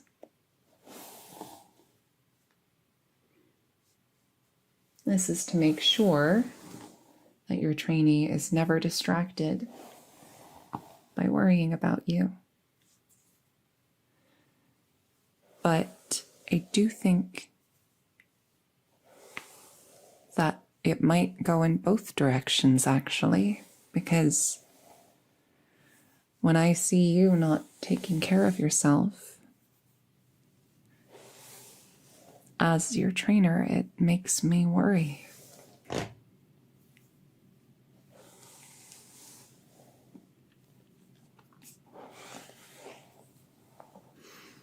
And frankly,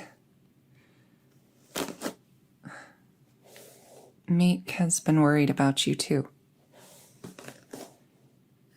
Her performance hasn't taken a dip quite like yours has, but she's still been notably distracted in training. No, I'm not. Sorry, I don't want you to blame yourself. It's not your fault that you're feeling things. It's okay to feel things, you know? I just wanted to make sure you knew that I worry and care, you know? Sorry.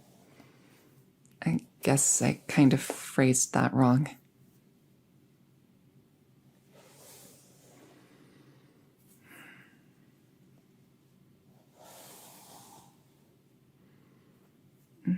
I do care about the handbook a lot. It's...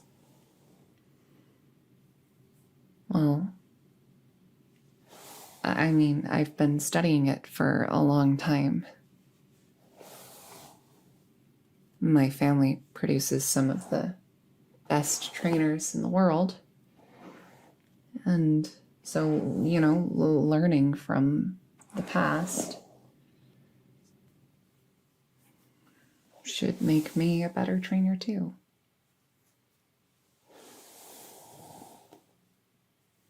I've been studying them basically since I learned how to read. I've always wanted to train umas, so...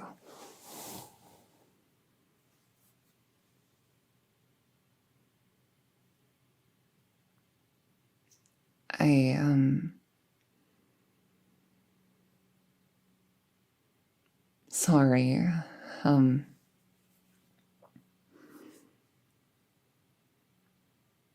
yes, I want to train umas. Is that...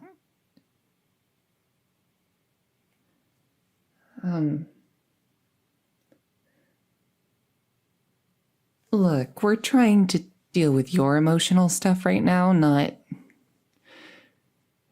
mine, which may or may not exist. Okay?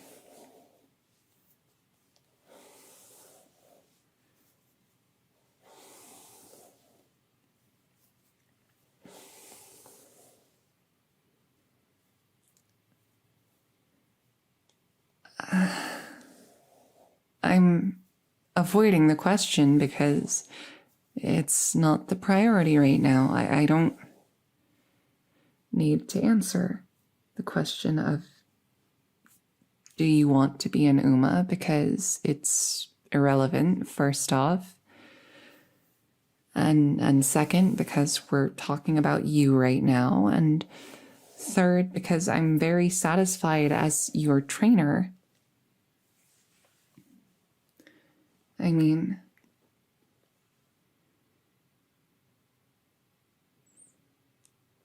I like the idea of running, sure, but I don't know if I have that competitive spark you do.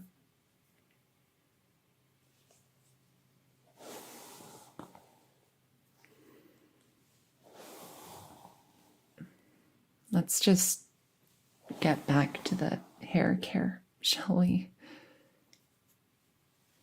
It's already feeling a lot better.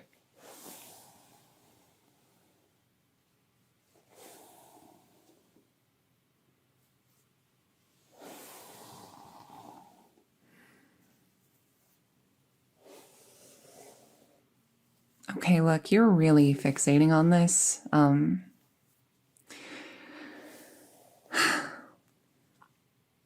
Okay, I suppose the idea of being able to run that fast has some appeal, yes. And I wouldn't object to the ears. But that doesn't mean I can't be satisfied as me as I am right now. And again, this is about you, and it's about Tachyon because you've been worried about her, right? And you still want to race against her.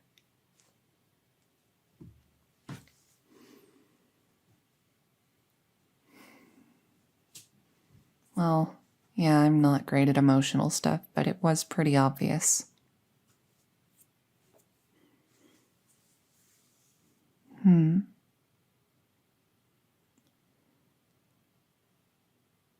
You know,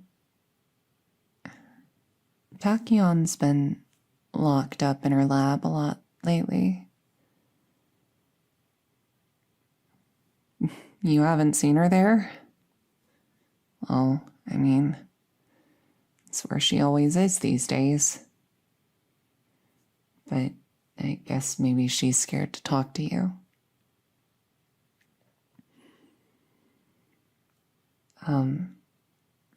Anyways, she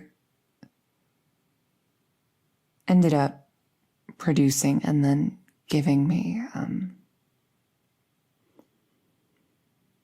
a lot of your umastrogen, she called it.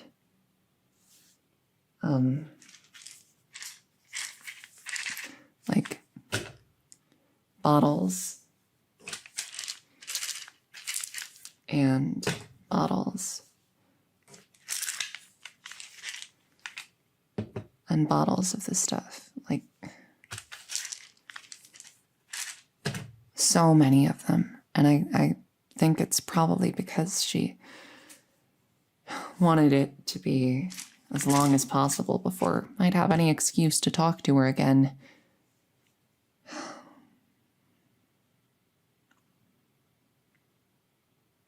But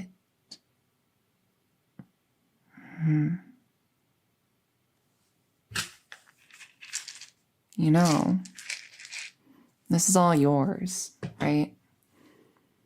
It's a year's supply for you.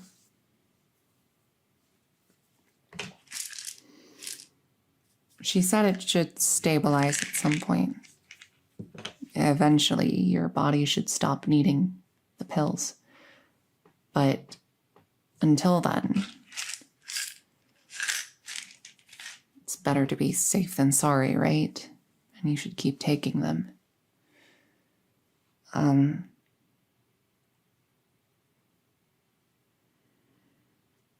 Look.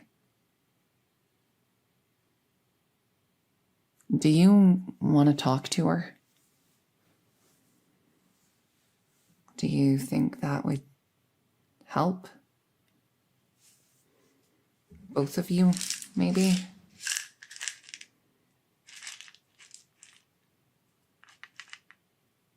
I mean,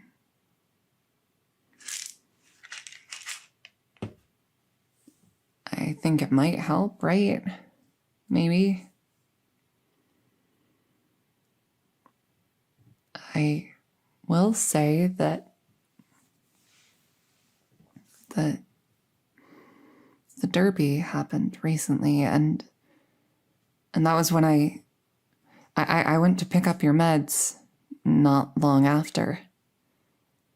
And Tachyon was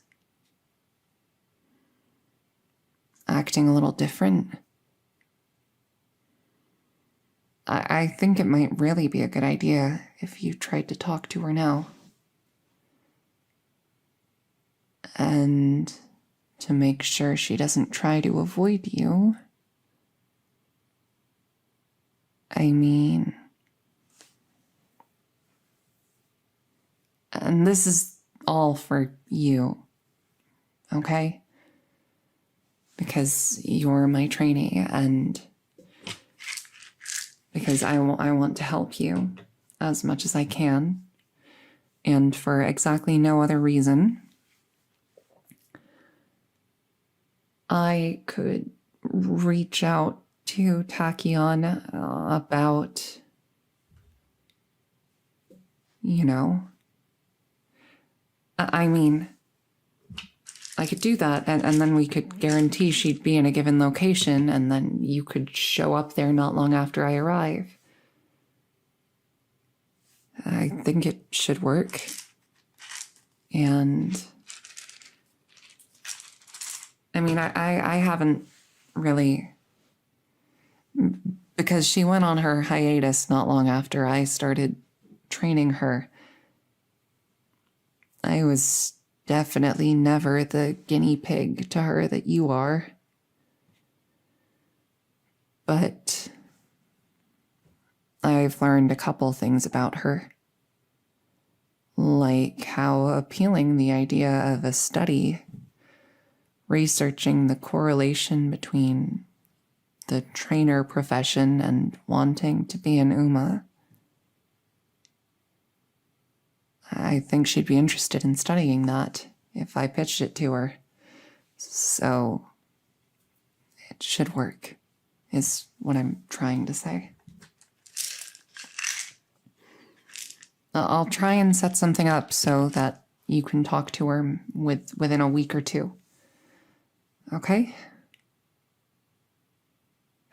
She seriously made so many of these pills for you. Maybe she feels bad for avoiding you. Well, it's been long enough at this point. I think... Would you like to get back to training? We can see if, you know, the hair brushing and everything helped. All right, then I've got my stopwatch, and I'm ready when you are. Okay? Ready? Start.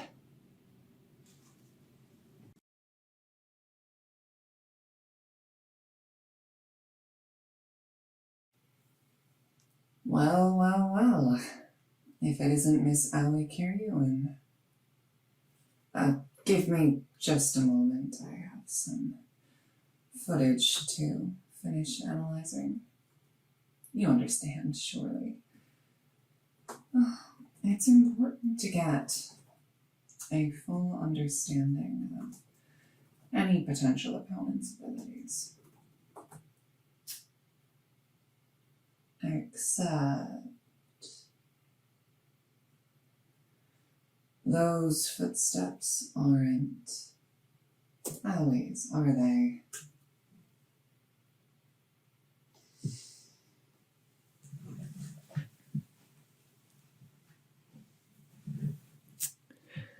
So that's how it is it?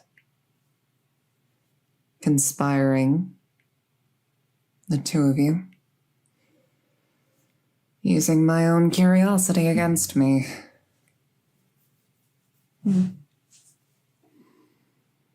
a not entirely unforeseen outcome, though still what I considered to be less likely than the alternative.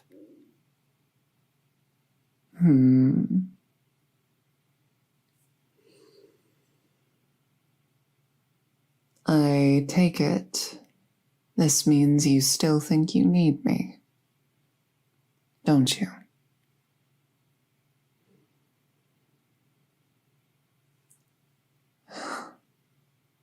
Yes, you think you need me. You don't, but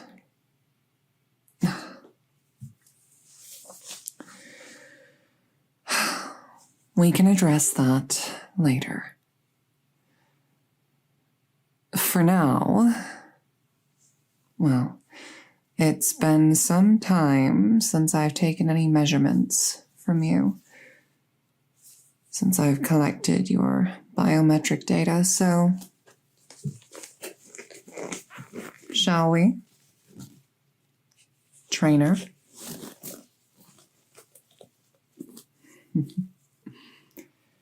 Yes, you aren't.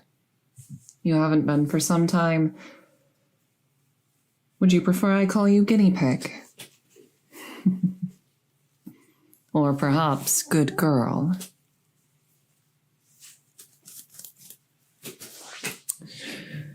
Well, regardless, I'm going to get some baselines for you. And then we can talk. Yes? I assume that's why you're here. You want to talk? Not yet. Hold still. Let me look in your ear.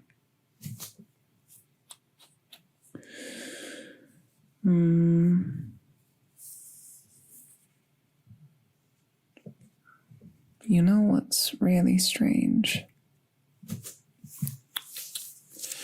What's strange is that I still don't really know how all of this ended up working.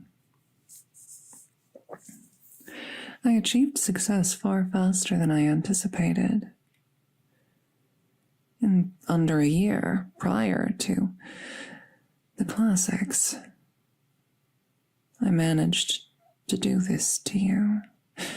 But if I'm being fully honest, mouth open, thank you. If I'm being entirely honest, I can't take full credit. You see, I'm not one who typically believes in the supernatural, but I also can't quite find it in myself to fully disavow that which has not yet been disproven. Cafe's friend, for instance. There is hardly any tangible evidence of this friend's existence, but it also hasn't been disproven yet, has it? Quite a fascinating case, I must say. I went to great lengths to try and disprove the existence of that friend. All sorts of neurological scans and tests, and yet Cafe seems perfectly sane. Perhaps more sane than myself. Stay still.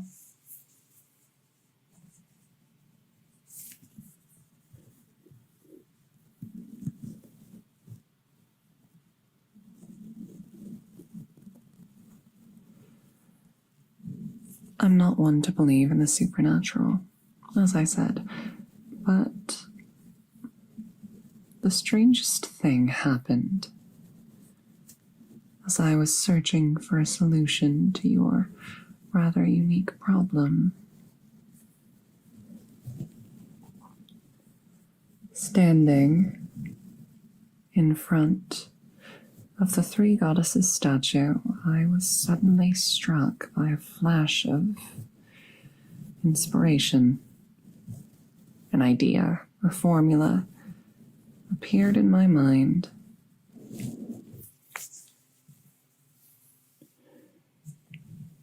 Those of us who are spiritually inclined would consider it divine providence. That perhaps you were meant to be an umamusume the whole time, and my actions were nothing more than righting a mistake of the goddesses. Of course, some might consider the implication that the goddesses are fallible to be unacceptable.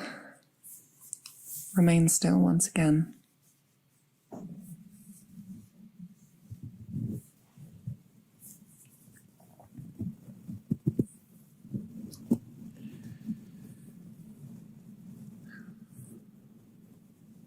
Nevertheless,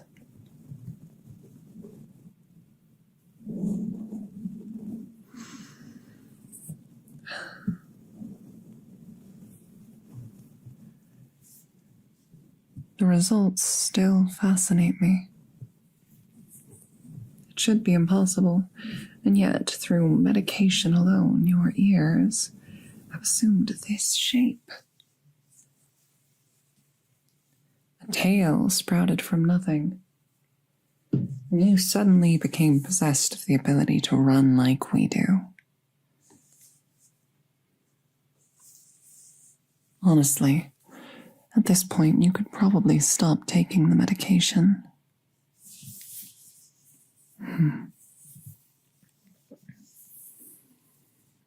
Oh yes, you probably could have stopped months ago, but, well, this might surprise you, but even from afar, I've continued collecting data. Because you still fascinate me. My dear guinea pig, my good girl. Still so affected by those words.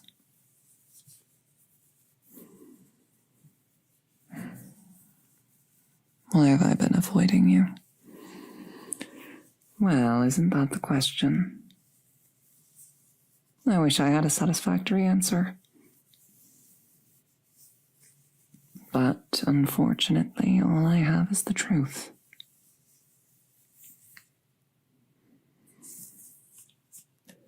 I'd hoped that in my absence you might move on, find something new to aim for, a new goal to pursue. But it seems that Poke is not the only one who's become fixated. It's unfortunate.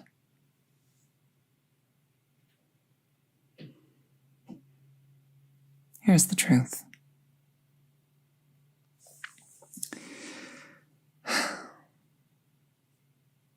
I've known for a long time that my body, it wasn't going to last. That eventually I would inevitably be unable to continue treading the path I walk. That eventually it would give out, and my running would be a thing of the past. Admittedly, I hoped I would last longer. I hoped that I could achieve my dreams on my own.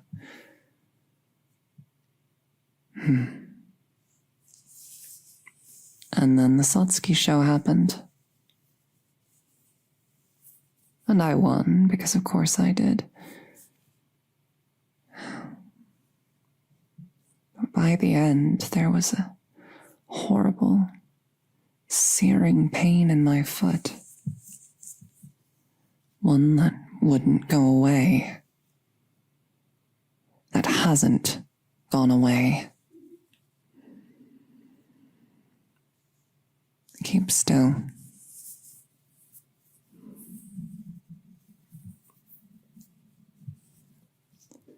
I just want to look at your ear a little bit more.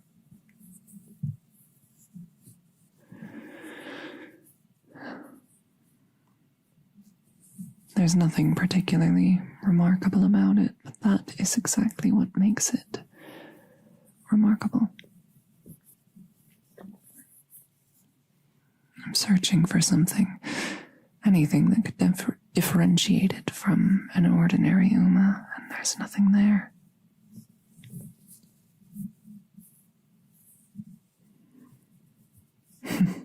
Deflecting me? Never. I would never.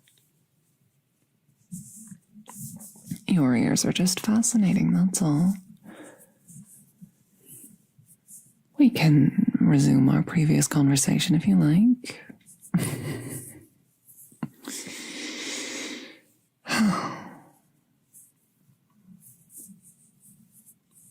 A bowed tendon is not something one can bounce back from.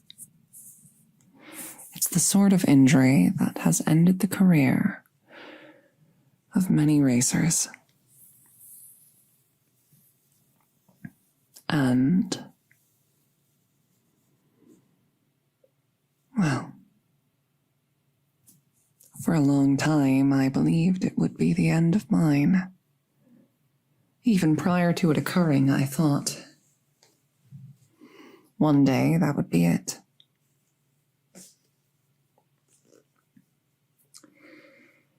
And eventually that day came. And so I announced my indefinite hiatus.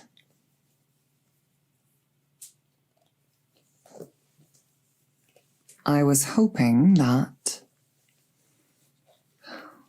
eventually you'd find something new to shoot for, some new goal, some new target, some new rival. But you never did you? You just kept hoping I'd come back.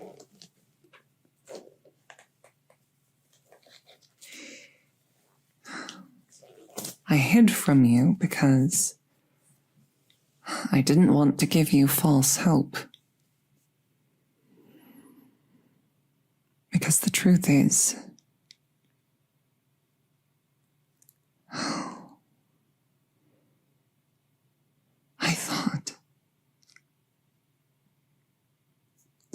I thought I could be satisfied seeing someone else achieve my dream. Seeing my goals realized by proxy. I thought perhaps you could be the one to do it. You, my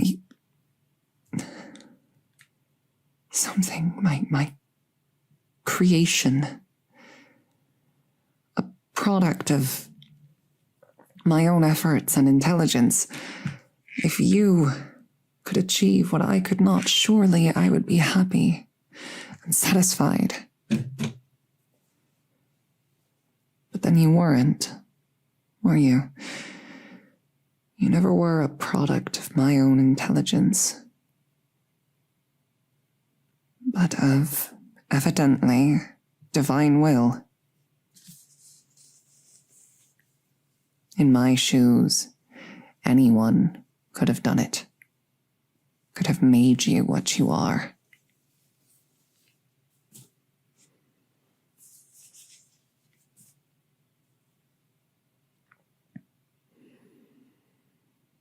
I thought I could be satisfied.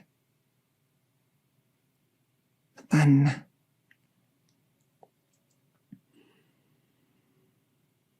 there was the derby, and then the Kikasho, and then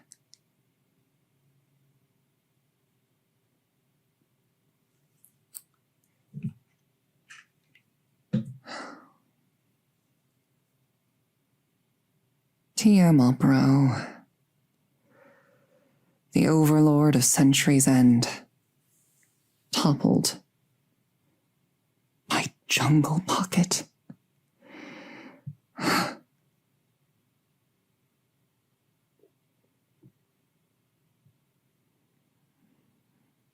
The girl who wanted to best me more than anything. Now,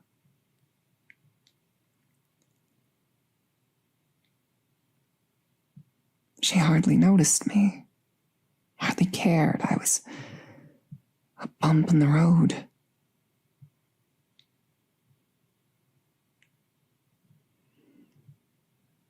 I've realized that I'm not satisfied.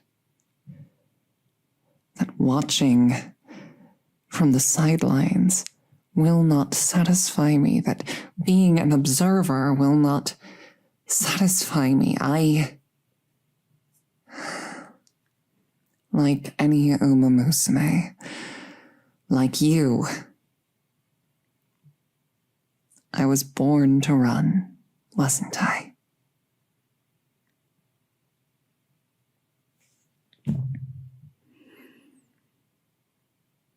Even if you were my creation, I still wouldn't be satisfied.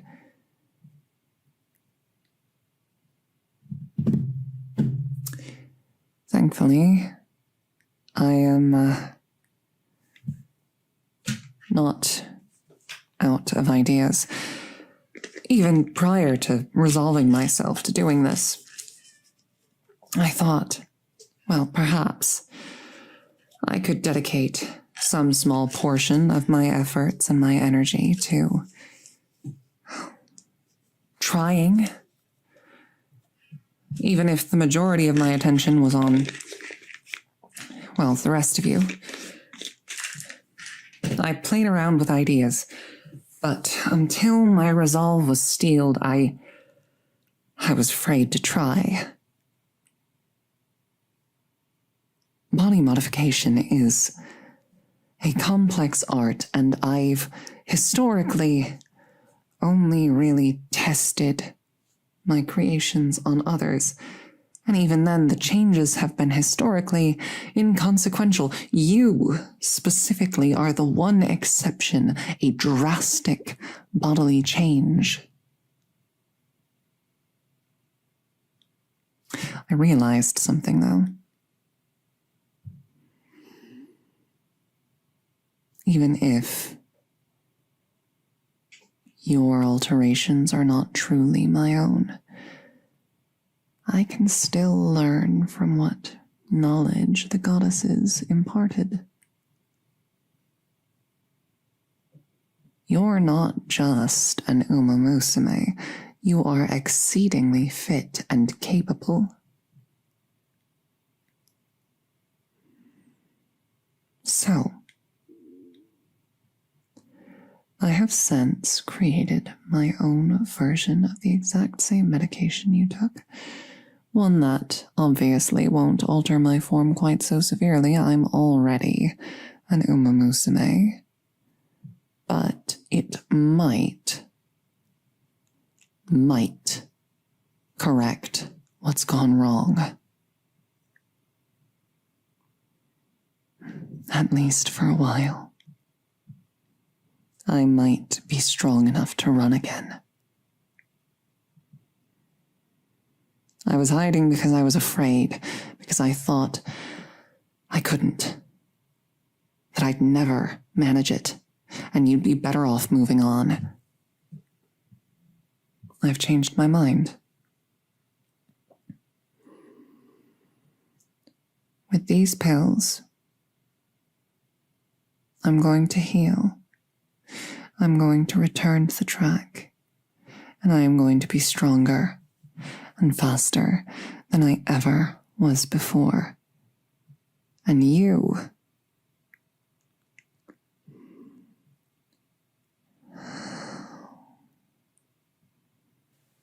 we will see each other on the race course, and I shall leave you desperately chasing my back.